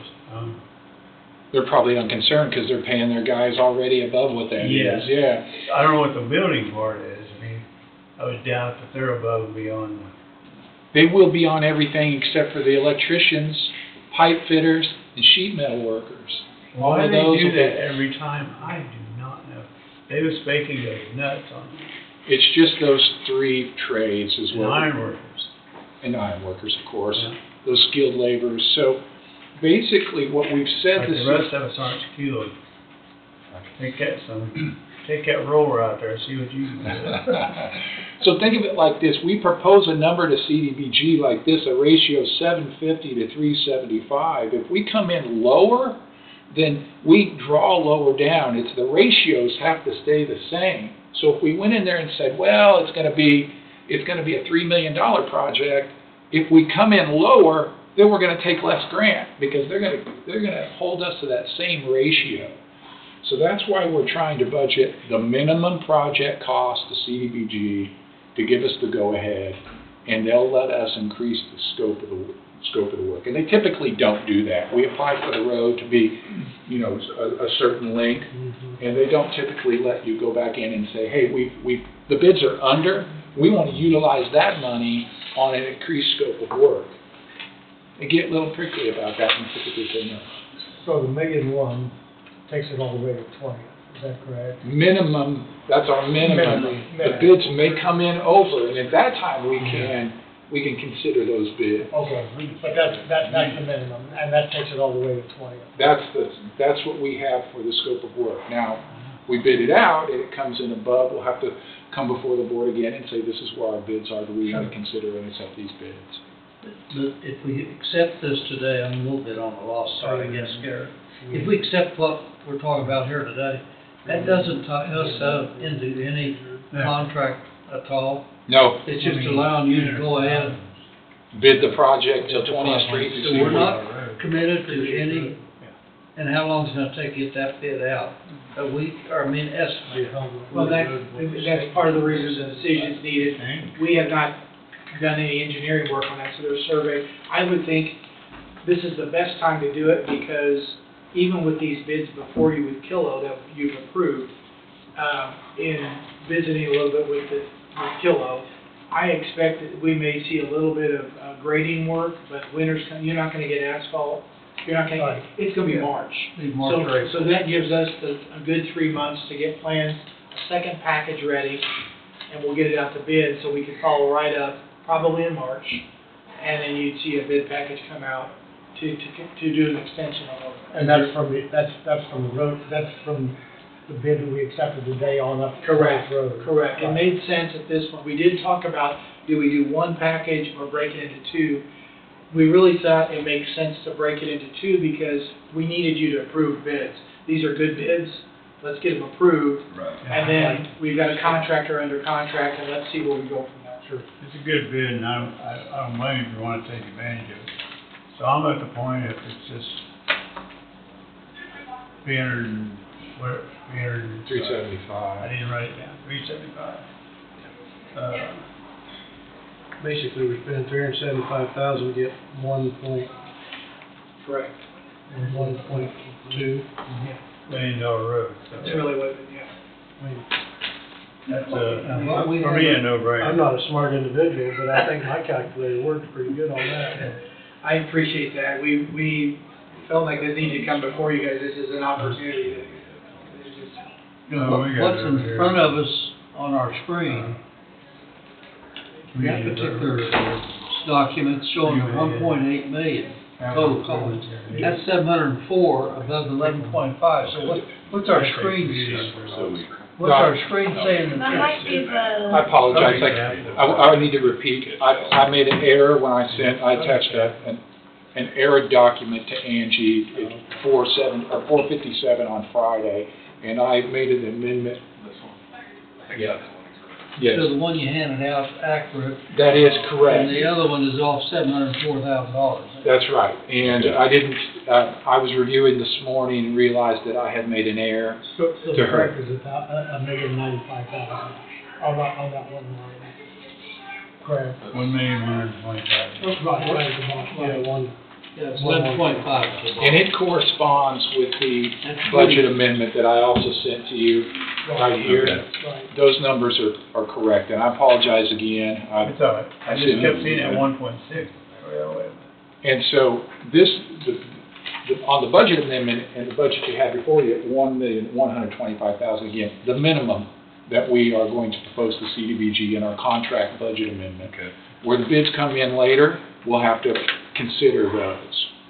Will they come in at the minimum? I don't know. Would they come in, there's any possibility of additional grant money, when it's gonna be 3-4 months out? I think that I haven't investigated that enough, and we haven't had enough time to really converse with that. But I think at least if we are, if this is approved, it allows us to get the engineering done and get the plans ready, and then we can go through this bid process. And again, that comes before you guys to make a decision based on how those numbers come in. So that'll also give us a little bit of time during the design process to look into possibly additional grant money that could be brought to bear in this project. The engineering design's $136,000. Part of the pre-engineering that you're doing is inside that 136. This is, it's really covering all new engineering coming up, because to go the distance is about double the length of, it's about 3/4 of a mile. Yeah, I'd say it is 3/4. Yeah, All so three it's, percent. we did all, the concepts we brought to you guys a year ago, we did those within, we didn't survey it, that was a quick layout. So we really need to design the whole piece, but the good news is it's pretty flat land, there's one owner, so there's a lot of things that are favorable. Yeah, there isn't a lot of up and downs to that mile, or half mile there. Correct. So am I correct? Didn't we make a commitment for us to do the work for this road? Well, not really. For the first part of it, I mean. I think, yes, First you part. made a commitment for the first part. I mean, just comparing this number to what our original. Yes. Am I thinking right?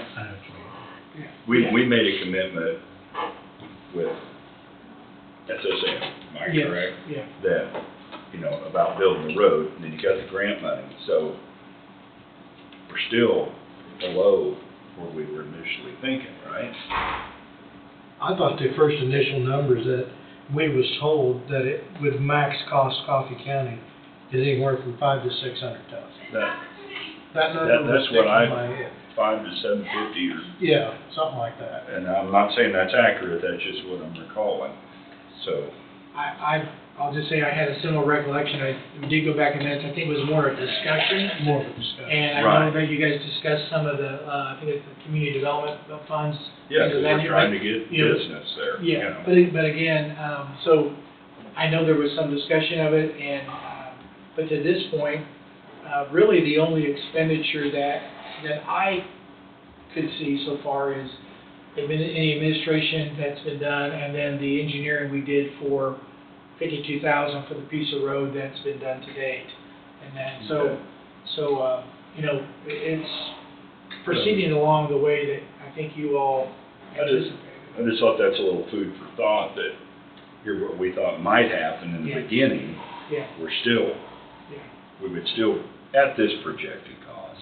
I would think, still be again, under this that. all gets triggered with favorable bids, and that's, you know, And that's all we're trying to allow you to do now is just cut, Yeah. is just put it out for a bid, and we're not out any other cost. no.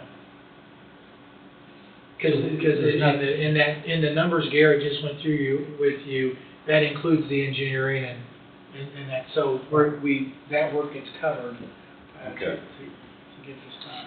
Yeah, I think we need to see. I think we just need Come to- in. Yeah, I think We We need, need- two choices, is a capital improvement or a community improvement. And Well, I so we don't- could fund this.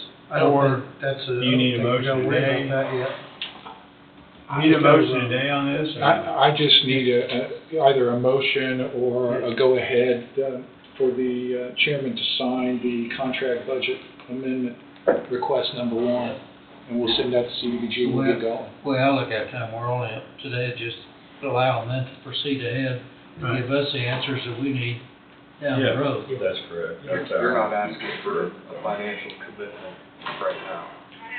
No. That would come once the bids came in for the next,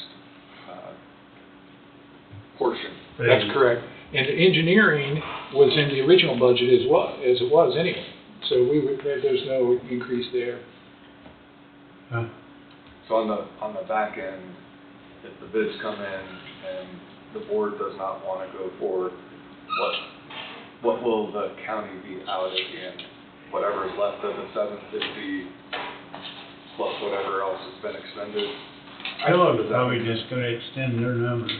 I understand, but I'm saying that when the bids come out in February, whenever that is, and you come back, if they decide they don't want to go forward, what is the county out on the back end? And maybe just, clear that up. I don't believe there's any sort of liability to the county if the numbers don't come out correctly. And I can bet you, we talked with Saban, that we can bid that in sort of alternate links, so that if it did go way over, maybe we could pull it back a bit. Yeah, Get as far as we can get. We actually looked, we took a quick look at, what can we do for the leftover budget? What can we do that lets you get the entire road? So we could do it in an alt package type thing. So that way we'd be able to utilize that 283? Yes. Is that what? That's kind of where we were Okay. headed, is so we could put the bid package out and say, okay, folks, in this bid package, we need a number for this, and we need a number if you add on this. And the bottom line would be 375. If you see the other funds there, Yeah. if we're going to capture the entire grant, Right. Right. it's 375, or we could pull down in ratio lower than that if we didn't want to capture the entire grant. It'd be nice to be able to finish that out. I understand completely. Utilize all that we can. It's just an advantage to leverage somebody else's dollars. Yeah. That you wouldn't have if you were doing the road Get on us your own. that much further down the road on an industrial park there is what I would think the goal is. I just took the numbers, if we are a quarter of a mile in of road built for 466, you times that by 3 more quarters, that's $1.4 million. Maybe that might not be quite as expensive as the You might not first have, part you there. might not have the coming in, the mobilization costs and stuff like that. Yeah. Might be down more, So, so. and what they're doing there, trying to can seal Right. a little extra work there, I mean, I don't know Yeah. what those blueprints are, but there's gotta be some more work done there. I Than on the would background. believe that the contractor that just been awarded this section would find interest in this next project. Right. I can't, Right. I would think so. Think it'd be less, Yeah. but I don't know. there's some opportunity. Okay.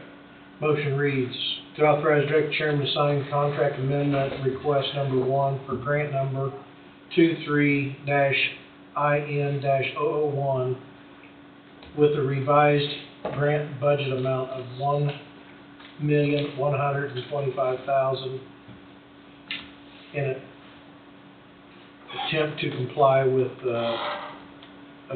applicable Davis-Bacon requirements. So move. I'll second. Moved by Huguet, seconded by McCurry. Any discussion? All in favor, say aye. Aye. Aye. Motion passes. And any one of these, just sign this one, or you got an original? How about you sign 2 of them, and you just give me one and take it? Would that be authorized signature, chief elected official? That's, yes, please. And then I'll Yes, type sir, in your chief. name. Chief. Chief. I can actually type. I'm overdressed. I'm writing my brother's name on here. I don't know why. Oh, he can type that in. Okay. Yep. Oh, you can write that out too. I love it. I don't know why. It's not that. Thank you, gentlemen. Thank you. Thank you. Thank you, Gary. Thanks very much. Good luck.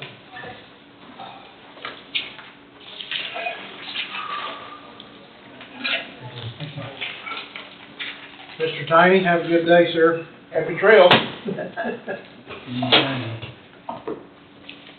Okay. Got checks and vouchers, Okay, special issues, okay. then we'll break for lunch. Sound like a good time. Yep. Almost as good as sitting in the dentist chair. Well, I may need to for a second. Cold weather and I'm a heavy drinker apparently.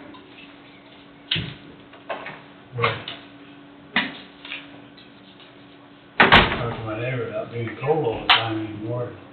Said his wife runs hot, so she keeps the house like freezing cold. He doesn't leave anymore. Got a little ceramic heater. I'm taking a break too. Put in his bathroom where he takes a shower. Yeah. Someone at Baumgartner bought me one. Yeah, I was missing out. My wife come in there and she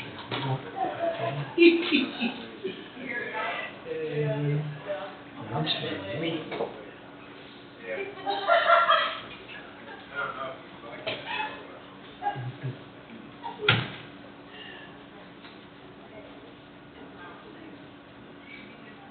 Yeah, we had a turn. Actually, we still got the air conditioner on. Doesn't run very much. Keep the humidity out of that house. It's only been the last 30 minutes, I've got cooled off. Cold all the time anymore. Didn't used to be that way. Or,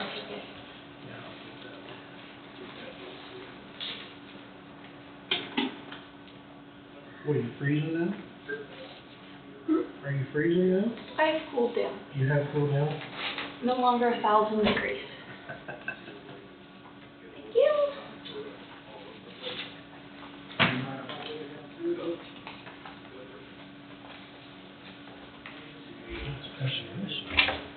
Yeah, there is supposed to be in there. What is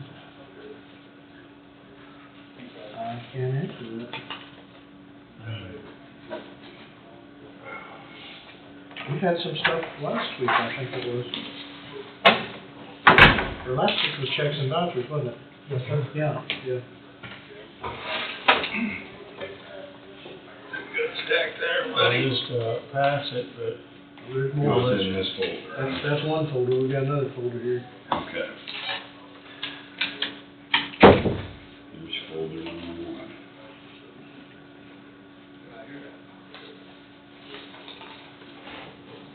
Did you get writer's cramp from all the? I'm typing. Yeah. Oh my gosh, I can't even imagine having to handwrite it all. What crap. It's harder just to follow, make sure I was on the right line for each of them. I would've took it in and I would've scanned it and put it in there and copy and paste it, what I'd have done. You're smarter than me. No, I'm not smarter than you, Carol.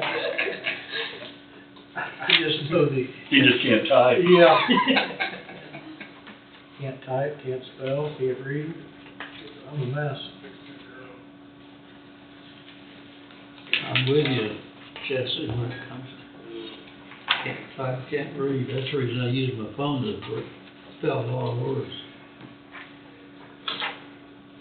I do that at times to somebody in a text message, and then I'll accidentally hit send, and it'll send the word that I was looking for, and it'll send me back, what are you talking about?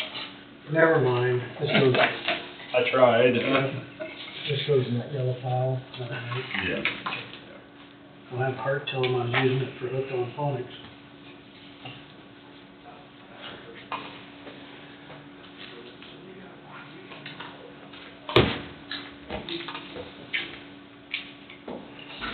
That's the same room they built. Wondering why they're coming in a week after fixing boxes. There's always a pretty good group of them, Tom.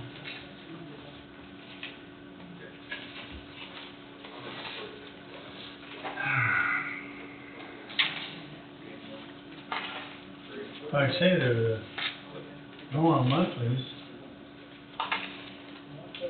The bill must just cross the desk too late.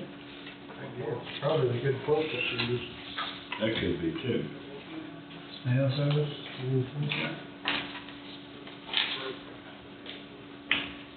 Here's $15,000 for a farm plan. Yeah.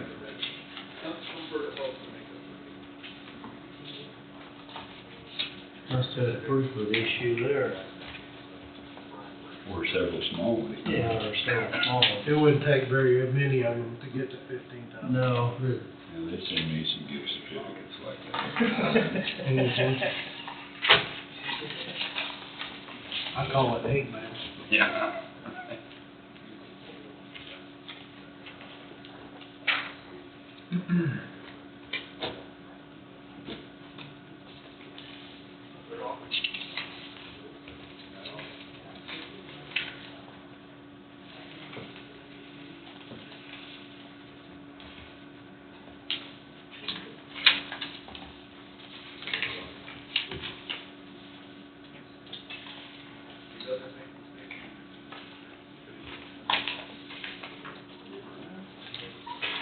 One room over?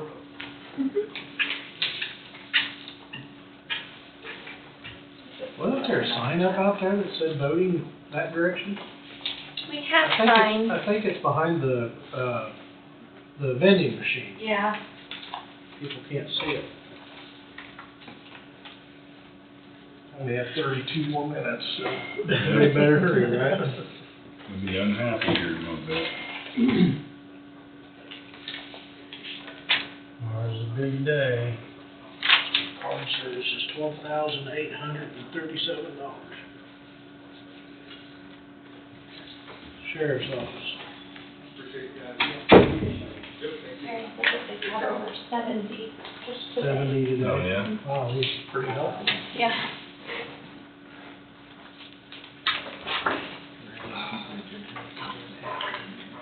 Yeah, you should have it. Well, that's gonna put you over 1,200, isn't it? Yeah, we are over 12. Or, Wow. That's impressive. I've had, I'm glad to see it. that's double the amount. Yeah, Isn't that something? I think Angie mentioned here a couple, 3 weeks ago, most said they were under 600. That's unreal.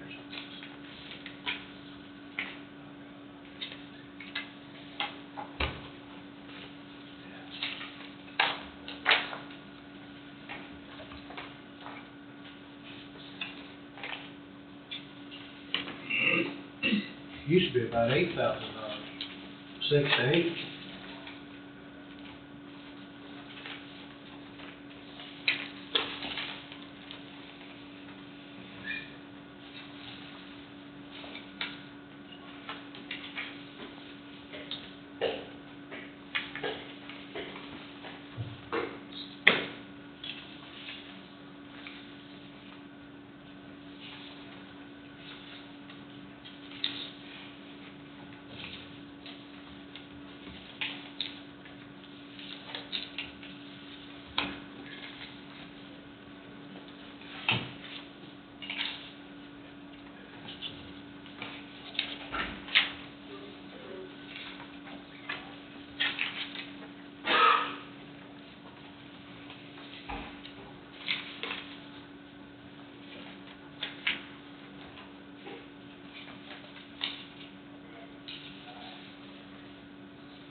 John Wall, no, oh, there it is.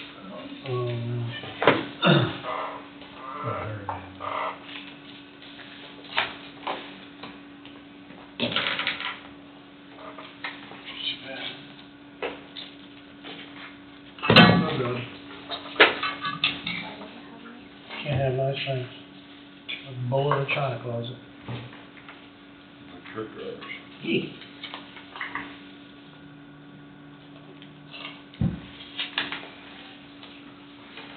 This is out of the next quarter.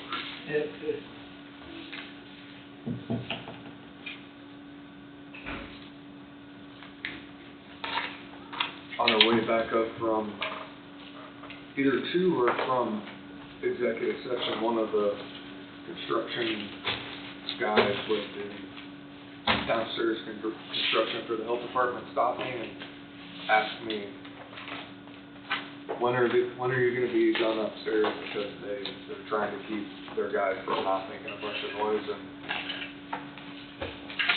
I told them that I wanted to make sure you're okay with it, since I probably shouldn't be making those calls. If you have to work, you need to work. Don't not work on account of what's going on up here, because I don't think, my impression was that they're working on a project and they have to stop working so that you don't hear drilling, then they're not making progress. If you want progress, and if it makes noise, it makes noise. And people will just talk louder, but the goal is to get that done as soon as possible, so drill away. We had a construction meeting last, gosh, what day was that? Thursday, Wednesday, Tuesday? Tuesday. I don't know. Tuesday, I think. We had a construction meeting with boats downstairs and told them that Mondays is our commission days and so on and so forth. And then told them next week it would be Tuesday because Veterans Day is on a Monday. And so Amelia's trying to keep them quiet while we're in. I did have several complaints over where's the jackhammer at in the meeting, because people turn the volume up to hear us talk because it's a poor microphone and long ways away. And so when the noise started, it blows them out of their house. So right. I understand. I'm sympathetic to that. I mean, we have similar issues happen in the courtroom or elsewhere, but I mean, if it means them doing their job and keeping things going, I mean, the camera and the audio is a courtesy to the public. It's not legally required, and from time to time, there's progress comes with some obstacles, and that's an obstacle. It doesn't happen, and it hasn't happened and taken up the entire meeting time, and it may be an issue somewhere down the road. I've heard about the quality of the microphones too, and it may be something to talk with Brad about and see if there's a way to get better mics in, or something closer that will pick up sound better. But that's just my take on it. this room's been like it is. I don't know why we can't bring drop mics down in front of us. You know, maybe have 3 of them around this table. You know, a drop mic that comes down and pick up the sound a lot better. Yeah, so long as they're high enough that it doesn't Doesn't block our vision. of block the vision somebody to the at individual, Podium, yeah, would be my thought. Or the camera video. Yeah, right. So just thought I'd mention that in passing.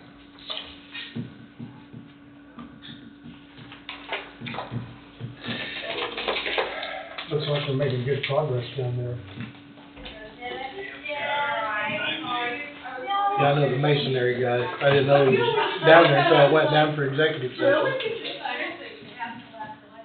He's a good masonry guy. I've been for you. I'd say we're getting after it. Yep. That's work, looks like. That's a tough lady right there. Albert Edwards. Yep, he was. Rest his soul. Yep. Any roundtable with him? Yeah, so need to discuss the Maribel's building. I know I mentioned the sheriff's sale information. I dropped it off over there that has the date and time. But in the interim, and Tom can probably speak to it more than I can, the issue with the roof of that building has to be addressed.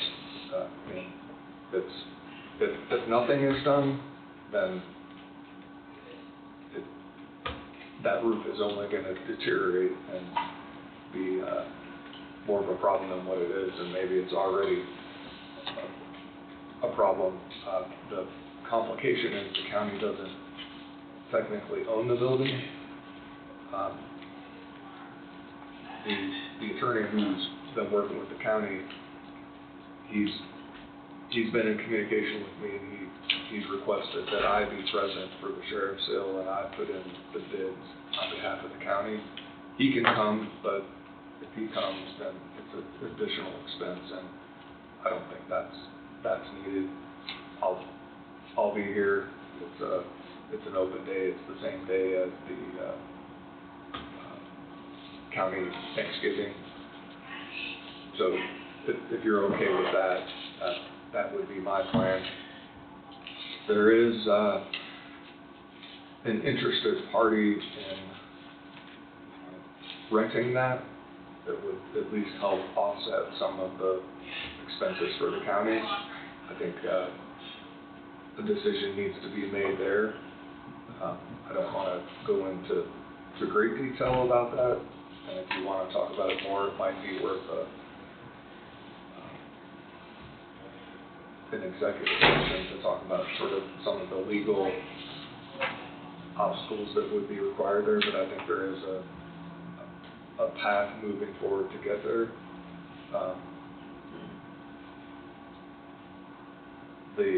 That particular agreement, if that is something you want to do, would require some specific language that would navigate around the right of redemption that the IRS has. That is really the only entity that's still in play regarding that sheriff's sale, and that right of redemption is 120 days. But you know, having a building that's sitting idle and not being used, it ends up being more of a sore spot than anything else. That roof is not something that I think was anticipated, but once we got back in that building and kind of looked around, those issues were identified, and the county as an entity that has an interest in what happens with those buildings, has the right to cure any defects. But we've got to protect the investment that the county has put into that. Right.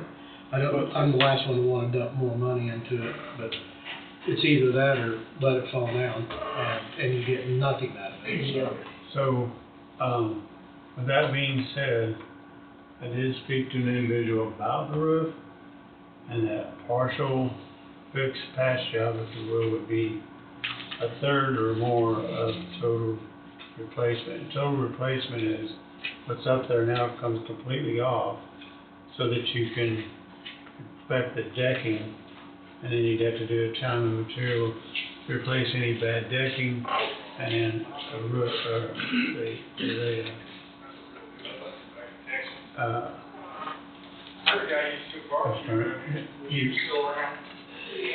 you told me what it was, and I forgot now. I apologize. But and without saying a figure, I just don't want. And I'm not going to. Okay. But so with that being said, is like Wade and I have spoke about the roof, and we can talk about roofs all day long, but that's not my specialty. I couldn't tell you whether it's spray foam, whether it's roll on, whether it's flex seal, or whatever the hell. But if this individual would write out a scope of work on how he's going to bid it, we could send that to a couple of 2 or 3 other contractors And then that way everybody's bidding apples to apples, because you, in the end, you do not want, one of the contractors going, well, that's not the way I bid it, so. Right. And he's more than willing to do that, and, is open-minded, and, it wasn't this week he could have it ready, it's next week, I believe, because he's going on a trip or something like that. But anyway, he'll have that, and then we can send it out for bids, because to be over a certain amount, where the county does have to send it out for bid, so. So just a patch job, Tom, would be a third of what, Give approximately or a third. take, give or take, you'd be just be wasting money. Wasting money. Yeah. Wasting Right, money, okay. total waste Yeah. of money. Yeah, I It's thought, like going in, you got 4 bad tires, you only put 1 on. well, yeah, if it was 10% or something, it might be a little different. it's- We thought it'd get us by. Yeah. There's enough going on up there, he's got the pictures, there's enough going on up there, it needs. Without fixing that roof, I mean, if you don't fix the roof, then we're gonna lose the building. Again, if you drive up the alley and look on the, south side of the west side of that building, there's a big old gaping hole. So, and then when you check the tiles out, all the leaks are up next to the walls of the building, so it's making sense. So, I know Modern Air's been there, they've checked out the HVAC system, there's no problems with it, everything's hunky-dory. As far as renting the building out, we went along with the first person that approached us, now we're at the second, and they're more than willing, and they'd like to be there ASAP, so it's whatever. Need to get it fixed. We need to get it fixed, we need to get somebody in there. But I don't know if we could put, I mean, it's not leaking that bad where somebody couldn't be in there, but still it's leaking. So, did you get any thoughts from him as, can that be performed in the coming months here? Yes. If that's what we decide to do, I didn't know if it had to be so long or whatever. I don't know, I have to pose that question again. Okay. That being said, maybe after our interview today at 1, we can go into an executive session and talk about rent or whatever, I don't know how soon they can even get in, Wade. The potential renter could get in. Yeah. I think they'd want to get in as soon as possible. Well, I know, but I mean, can they get in legally and all like that? Yes. So I've already had that discussion with the attorneys, because we're sort of in a unique situation. So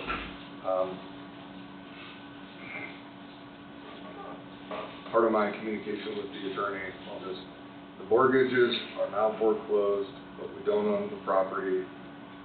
Nonetheless, we do have the right to enter into the property, exercise any responsibilities of the borrowers, including maintenance, and add the expense to the mortgage balance. So the only issue, if you add it to the mortgage balance, guess who's going to ultimately end up paying it? So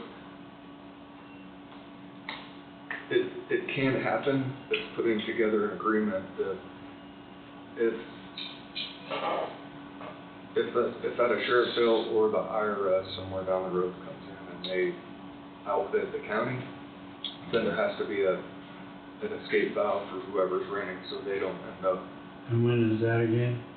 It's 120 days. 120-day redemption period. The likelihood of that happening is remote, because what is due and owing to the IRS, my impression is they're going to have to outbid the county, and I don't see. I mean, ideally, someone comes in and outbids the county, and it becomes their property. And if that's the case, then you should celebrate that outcome. But the likelihood is that no one's going to outbid the county, right, and the county will be the de facto owner.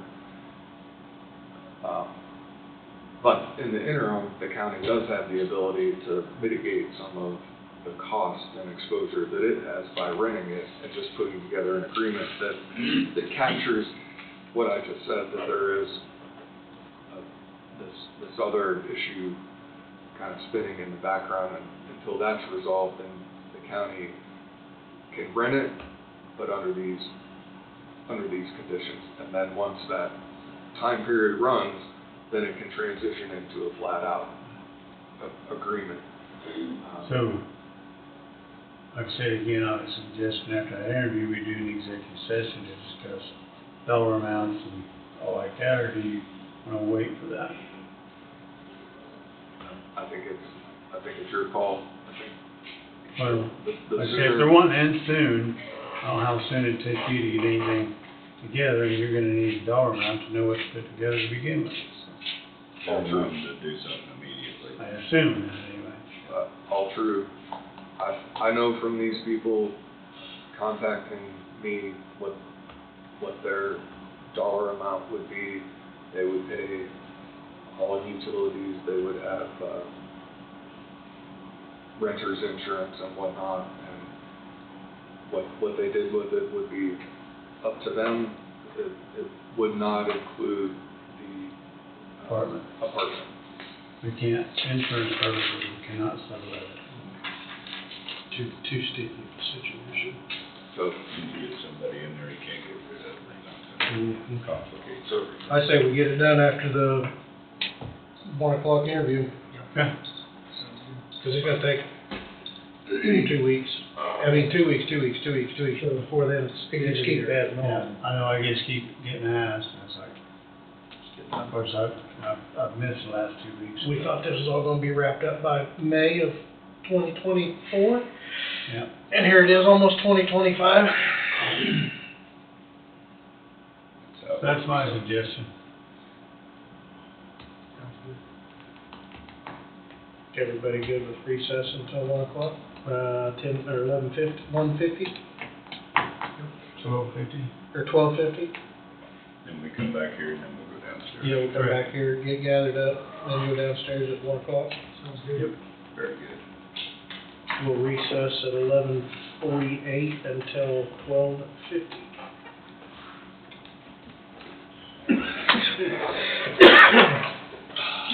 I haven't stopped my period. 55, we just gonna come. 12:50. Was it? Okay.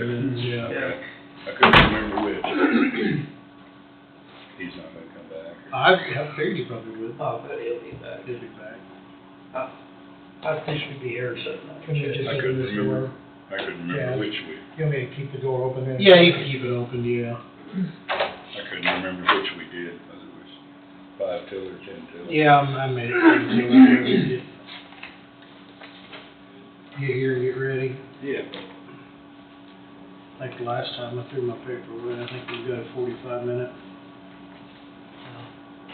45-minute That's what your last one was. last one. 47 minutes? Well, if I can get my dealio to work. Clicker ticker, huh? Yeah.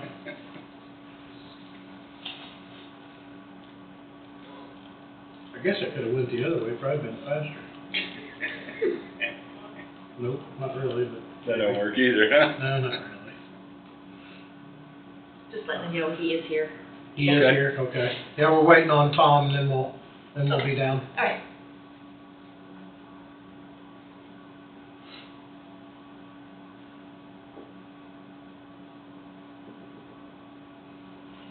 Did you see Wade, Bowie? He left, He won't be back till around 2. he won't be back till 2, so he won't be in the. He won't be in the deal, so if Nobody's in the interview. you got the questions, I do not. I had them, but you're on. Have you got? just take them, just take them. I had a clean set. I turned it in, that's pretty good when I interviewed me.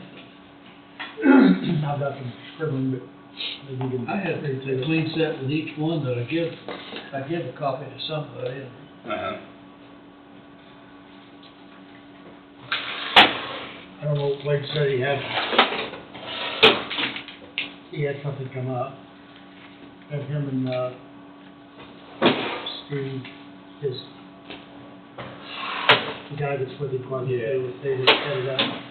Oh, I see. It's trainee for whatever. Yeah.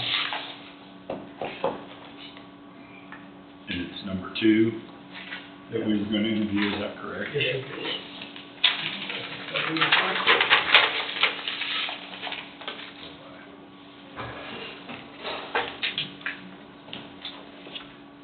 I don't like these questions, but I know, but it gives us just a chance to bring up Yeah. some topics, if Yeah. nothing else, to get some conversation going. That's about it, as much as anything, to me. it just has a clean cut. Do I need to make any copies? No. I found a clean set. I know I had 3 or 4 at one time. Clean set.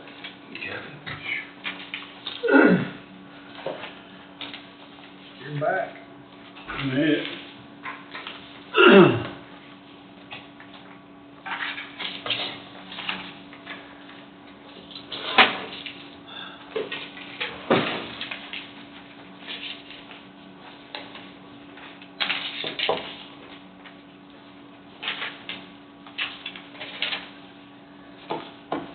No, I'm not sitting. You're not sitting? Okay. I'm sorry, not if I want to. That's fine.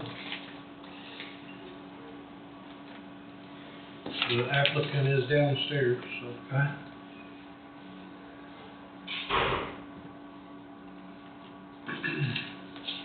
Do we gotta wait till tomorrow, we waiting for Bowie? Bowie's not gonna be back for it. Yeah, something come up, I guess. Yeah.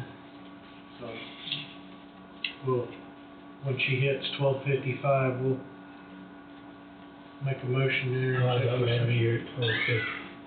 Yeah, we will.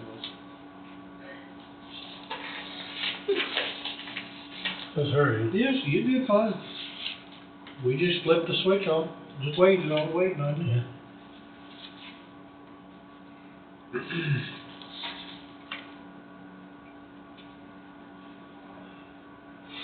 What was that? Do you have that motion Mm-hmm. from last week up? Okay. Yeah, I copied and pasted it and Okay. just changed it to Oh, cannabis too. okay. She did what? She copied and pasted. Yep. She's learning. She is trainable. She's way beyond my skill, Yeah. already, I'll tell you No that. doubt in my mind. 10 times or more. Yeah. Don't give me a keyboard without the letters on it, I can tell you that. All right, motion to enter executive session for 45 minutes to include each of the commissioners and interim economic development Rhonda Trula to discuss personnel matters, non-elected personnel, to interview candidate number 2 for economic development director under KSA 75-4319 B1. We will enter at 1 p.m. I move. I'll second. Moved by Huguet, seconded by McCurry. All in favor, say aye. Aye. Aye, motion passes. We'll enter at 1 o'clock for 45 minutes.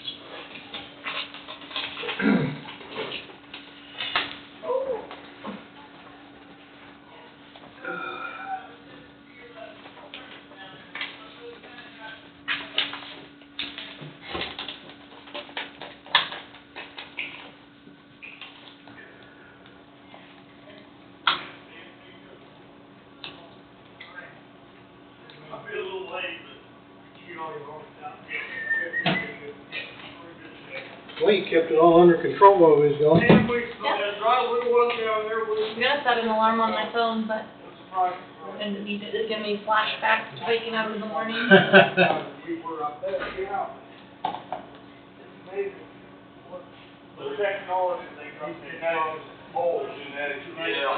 Somebody tried to 20 years ago. Hey, take care of yourself. You too. Yep.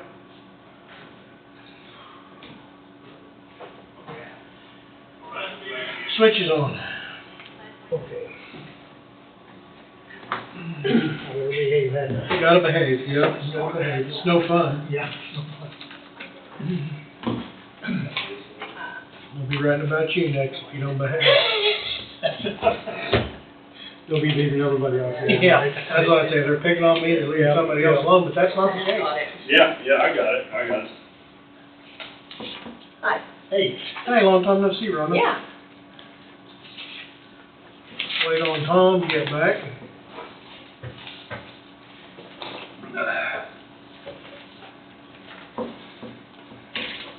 That was our last interview, wasn't it? The other one backed out, I guess. I forgot about that.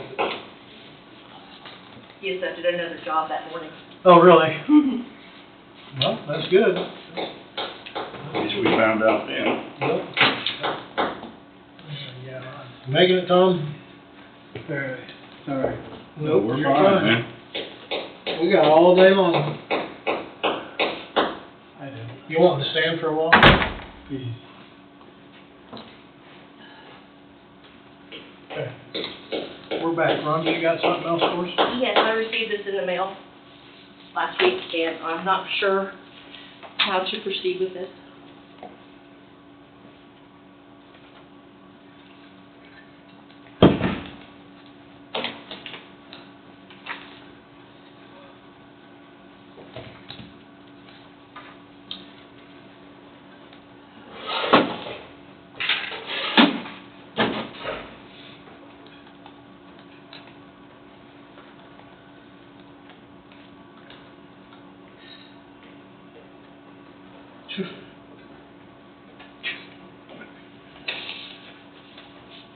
Yeah, I don't know how to proceed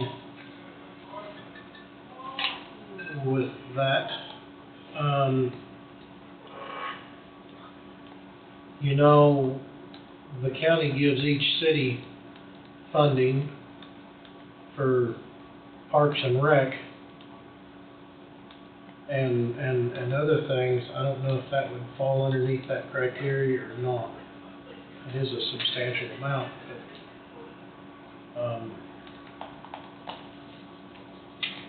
I think we're probably going to have to forward that to Mr. Wade Bowie would be my guess to. Wade should be back here by 2 or something. Yeah, 2-ish or something, but. It's a grant. Yeah, Or does that mean they're gonna pay it back? I would venture to say probably not. I know we did something a little bit down here with this one, but it was mainly just the sign on the front of the building. Uh-huh. And that was it. Yeah, I know they've been raising, my wife's active in the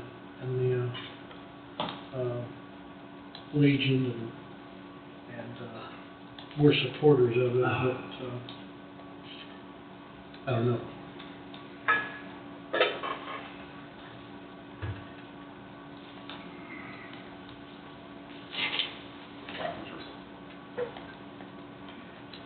They are gonna put a very nice facility there that's gonna look real nice, put it out there. But Wheel amounts. Mutual amounts. yeah. I just don't know. Yeah, I'm not sure. We just have to investigate that situation. I didn't even look who signed off on it. Was Clarence Fry the one signed off on that? I'm sorry. Who signed off on that? No. Clarence Fry. Oh, Yeah, he's okay. he's the captain or That wasn't whatever, the commander. name at the top. That's one of them to me. Wade needs to Yeah. evaluate it anyway. So I'll just leave that with you guys. Yeah, we'll put it on, we'll give it to Wade when he gets here. Okay. And he can review it. Okay. And we can get back with you. All right, thank you. Thank you. Thank you. Thank you. We maybe ought to try to check, see if Wade's still on schedule for 2. Yeah, I can send him a text message. Where he had something that I come know a up. lot of his events get carried out a little bit longer. Do we need him to go on with us to discuss, the occupation rebels or comfortable doing it ourselves?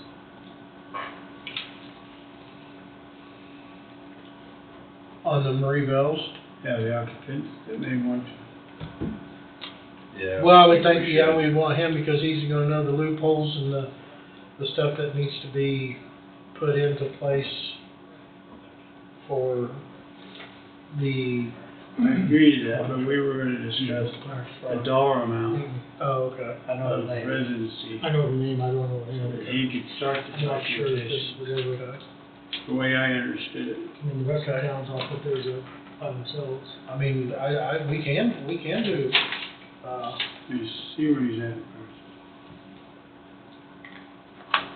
We need most productive if he can be there. well, I mean, us setting a, price, That's all I wanted to do. or discuss, we can't set the price in there, but we can discuss. Correct. That's all I wanted to do. Today, I see. Yeah, I know. That way he can start The paperwork. the paperwork and know how to enter, Sure. what numbers go where. When we Right. were doing roundtable or whatever, he said, yeah. That is correct, so.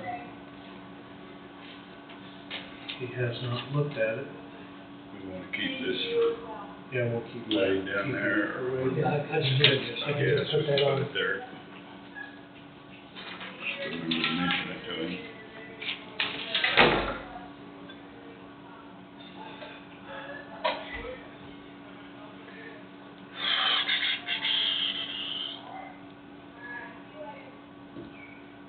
He's not answering.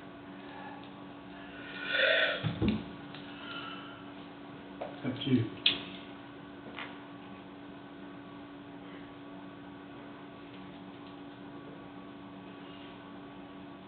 I'm trying to think of a motion to go in under. I mean, it's not elected personnel, but it's, something about, Trade secrets incorporated. You guys have done, in the past, matters deemed privileged in the attorney-client relationship regarding legal advice for Marie Bells, but Yeah, need to have Bowie. we'd have to have him do that. Okay. We'll wait till next week.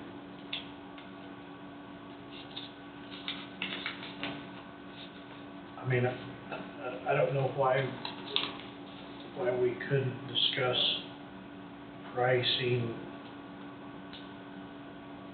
here and now, couldn't we? I don't think you want to do it to help him. Okay. That's what he said earlier. Okay. But we should, it wouldn't be attorney-client, but we, surely we can go into session for, you know, matters regarding another company. I mean, I don't know the wording, but Deemed privileged. let me see if I can find the sheet that has all the.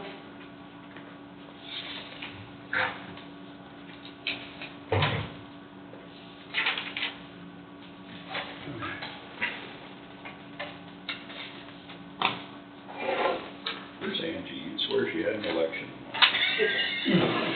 Let's go see your book here. I think she must be out there running. Might be a little busy. Yeah, a little busy.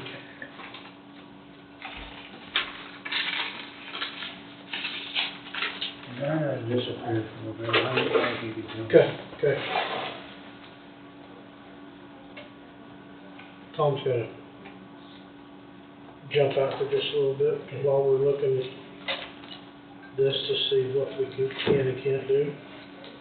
I can find that, I know I had, Get a list of those. I know I had a list of those, and I can just grab it and get it.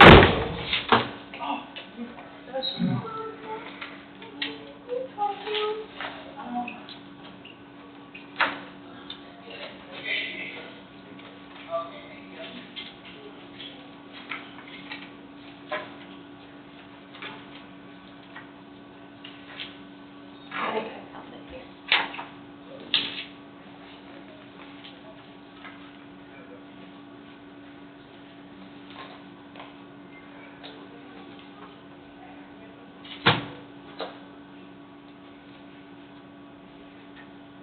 Found everything else but what I was looking for.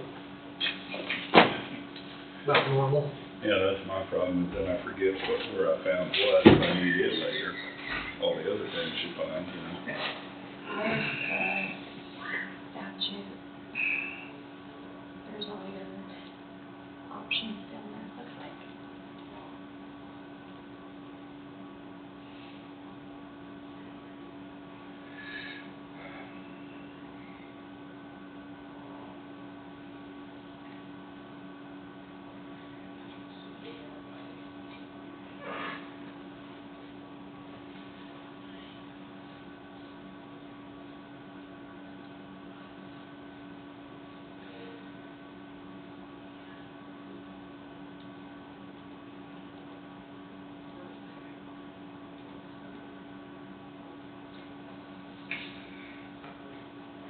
I'm at number 7 and I think I'm striking out.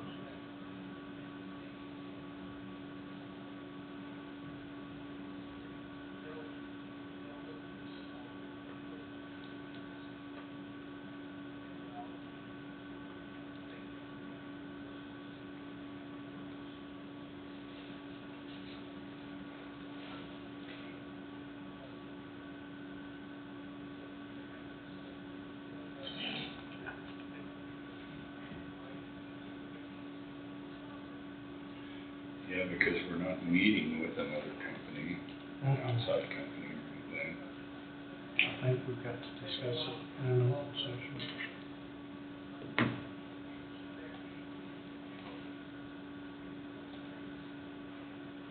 Did you text Wade or? Yeah, he's not responding.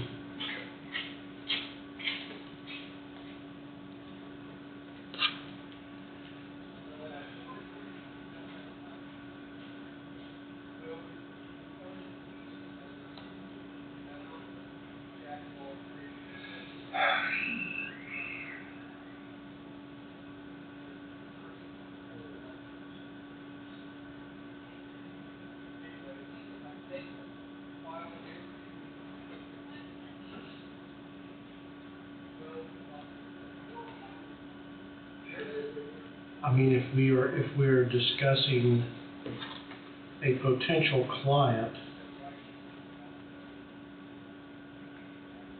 that needs to be kept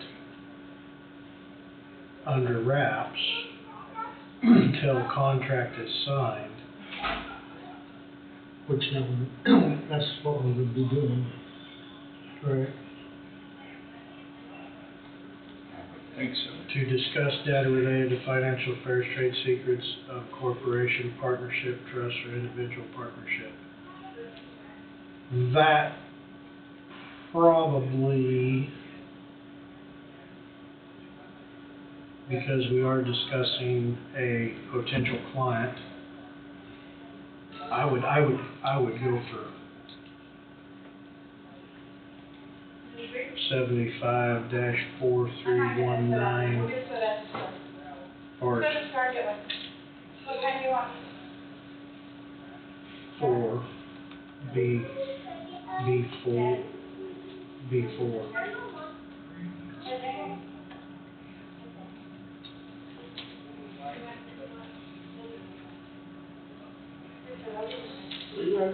Because we will be discussing the potential renter or leaser. Yeah. I think I've got it figured out. He's getting close, getting snagged.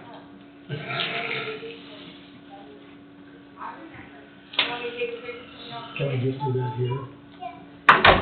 I mean, we could. That would save Tom some energy. I seem to be losing Yeah. my battle here. You wanting to go home? You want to wait? Yeah, and if we're do- not gonna do this. Well, I think we can do it.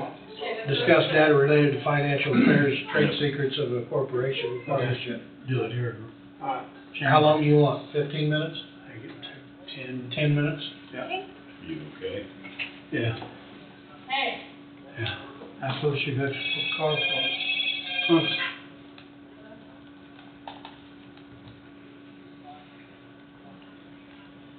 They said there's days where your body won't let you in, there's days your mind just, I can Yeah. Motion to enter into executive session under the board, ourselves, the board, under part 75-4319, B4, to discuss data related to finance affairs or trade secrets of corporation, partnership, trust, or individual partnerships. 10 minutes. 10 minutes. Move. I'll second that. Moved by McCurry, seconded by Thompson. Any discussion? All in favor say aye. Aye.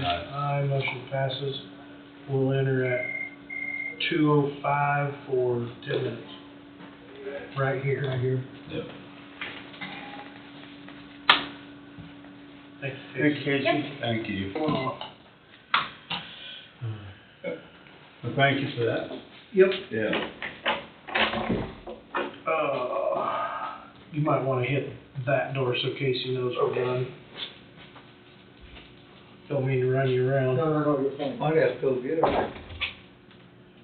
Okay. Cause we're fixing to adjourn, so as soon as she gets here. And we got round table to do, I guess. Yeah. I'd run down when I drive by. Just can't. Okay, we're back. No action taken at this time. On the last executive session that we held here in the commission chambers. You might add that to that motion. There was gonna be present at the commission chambers. We're at round table. I don't have anything, yes. Don? I'm fine. Chelsea, Mr. Thompson? Nothing, sir. just did mine. I did yours. Does Angie have anything that you know of? Mm-mm. Do you have a final total on early voting here? I in wanna the say it courthouse? was like 1296 is what the poll pad said. That would be people voting Almost 1,300. in person. And then what about the mail-in ballots? And then I think he said he had 208. So, almost And 1,500. Yeah, wow. and Good then deal. 20 some provisional. 27 provisionals, I think. That's a good run. That's 20% of the voting. Yeah, exactly, already. Oh, we got 8,300 people, and how many of them's under voting age? Yeah. So we got Wow, that is 6,000. pretty impressive. Yeah. Think about that. Yeah. Good deal. Probably, You know, you need, you like, probably 20%. yep, bet it is. well, best, I think you're gonna have like 30% show up. Mm-hmm. That's as much as we get a lot of times the total turnout. Yep, exactly. So good deal. I don't think I have any roundtable,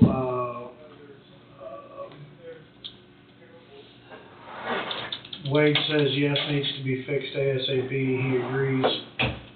The new, issues at Maribel's water coming through the roof, running down onto the electrical panel, needs to be fixed ASAP, Yeah, so. no, he's good with. I think we're gonna probably have to waive the right Purchasing of policy. purchasing Bidding policy, bidding process to get this done Yeah. as soon as possible. Yeah, because they've got more rain coming in. I'll call him. They've got more rain coming in next week. That'd be great, Tom. I don't think we have enough time. I said that earlier. Yeah. I don't think we got time to go through this and then the rain set in and that would be. I'll call Bowie, make sure I'm doing the right thing, but I'll make the next call. Great. Nobody else has anything? We will adjourn at 2:18. Thanks for what you do in that facility, Tom. Get out and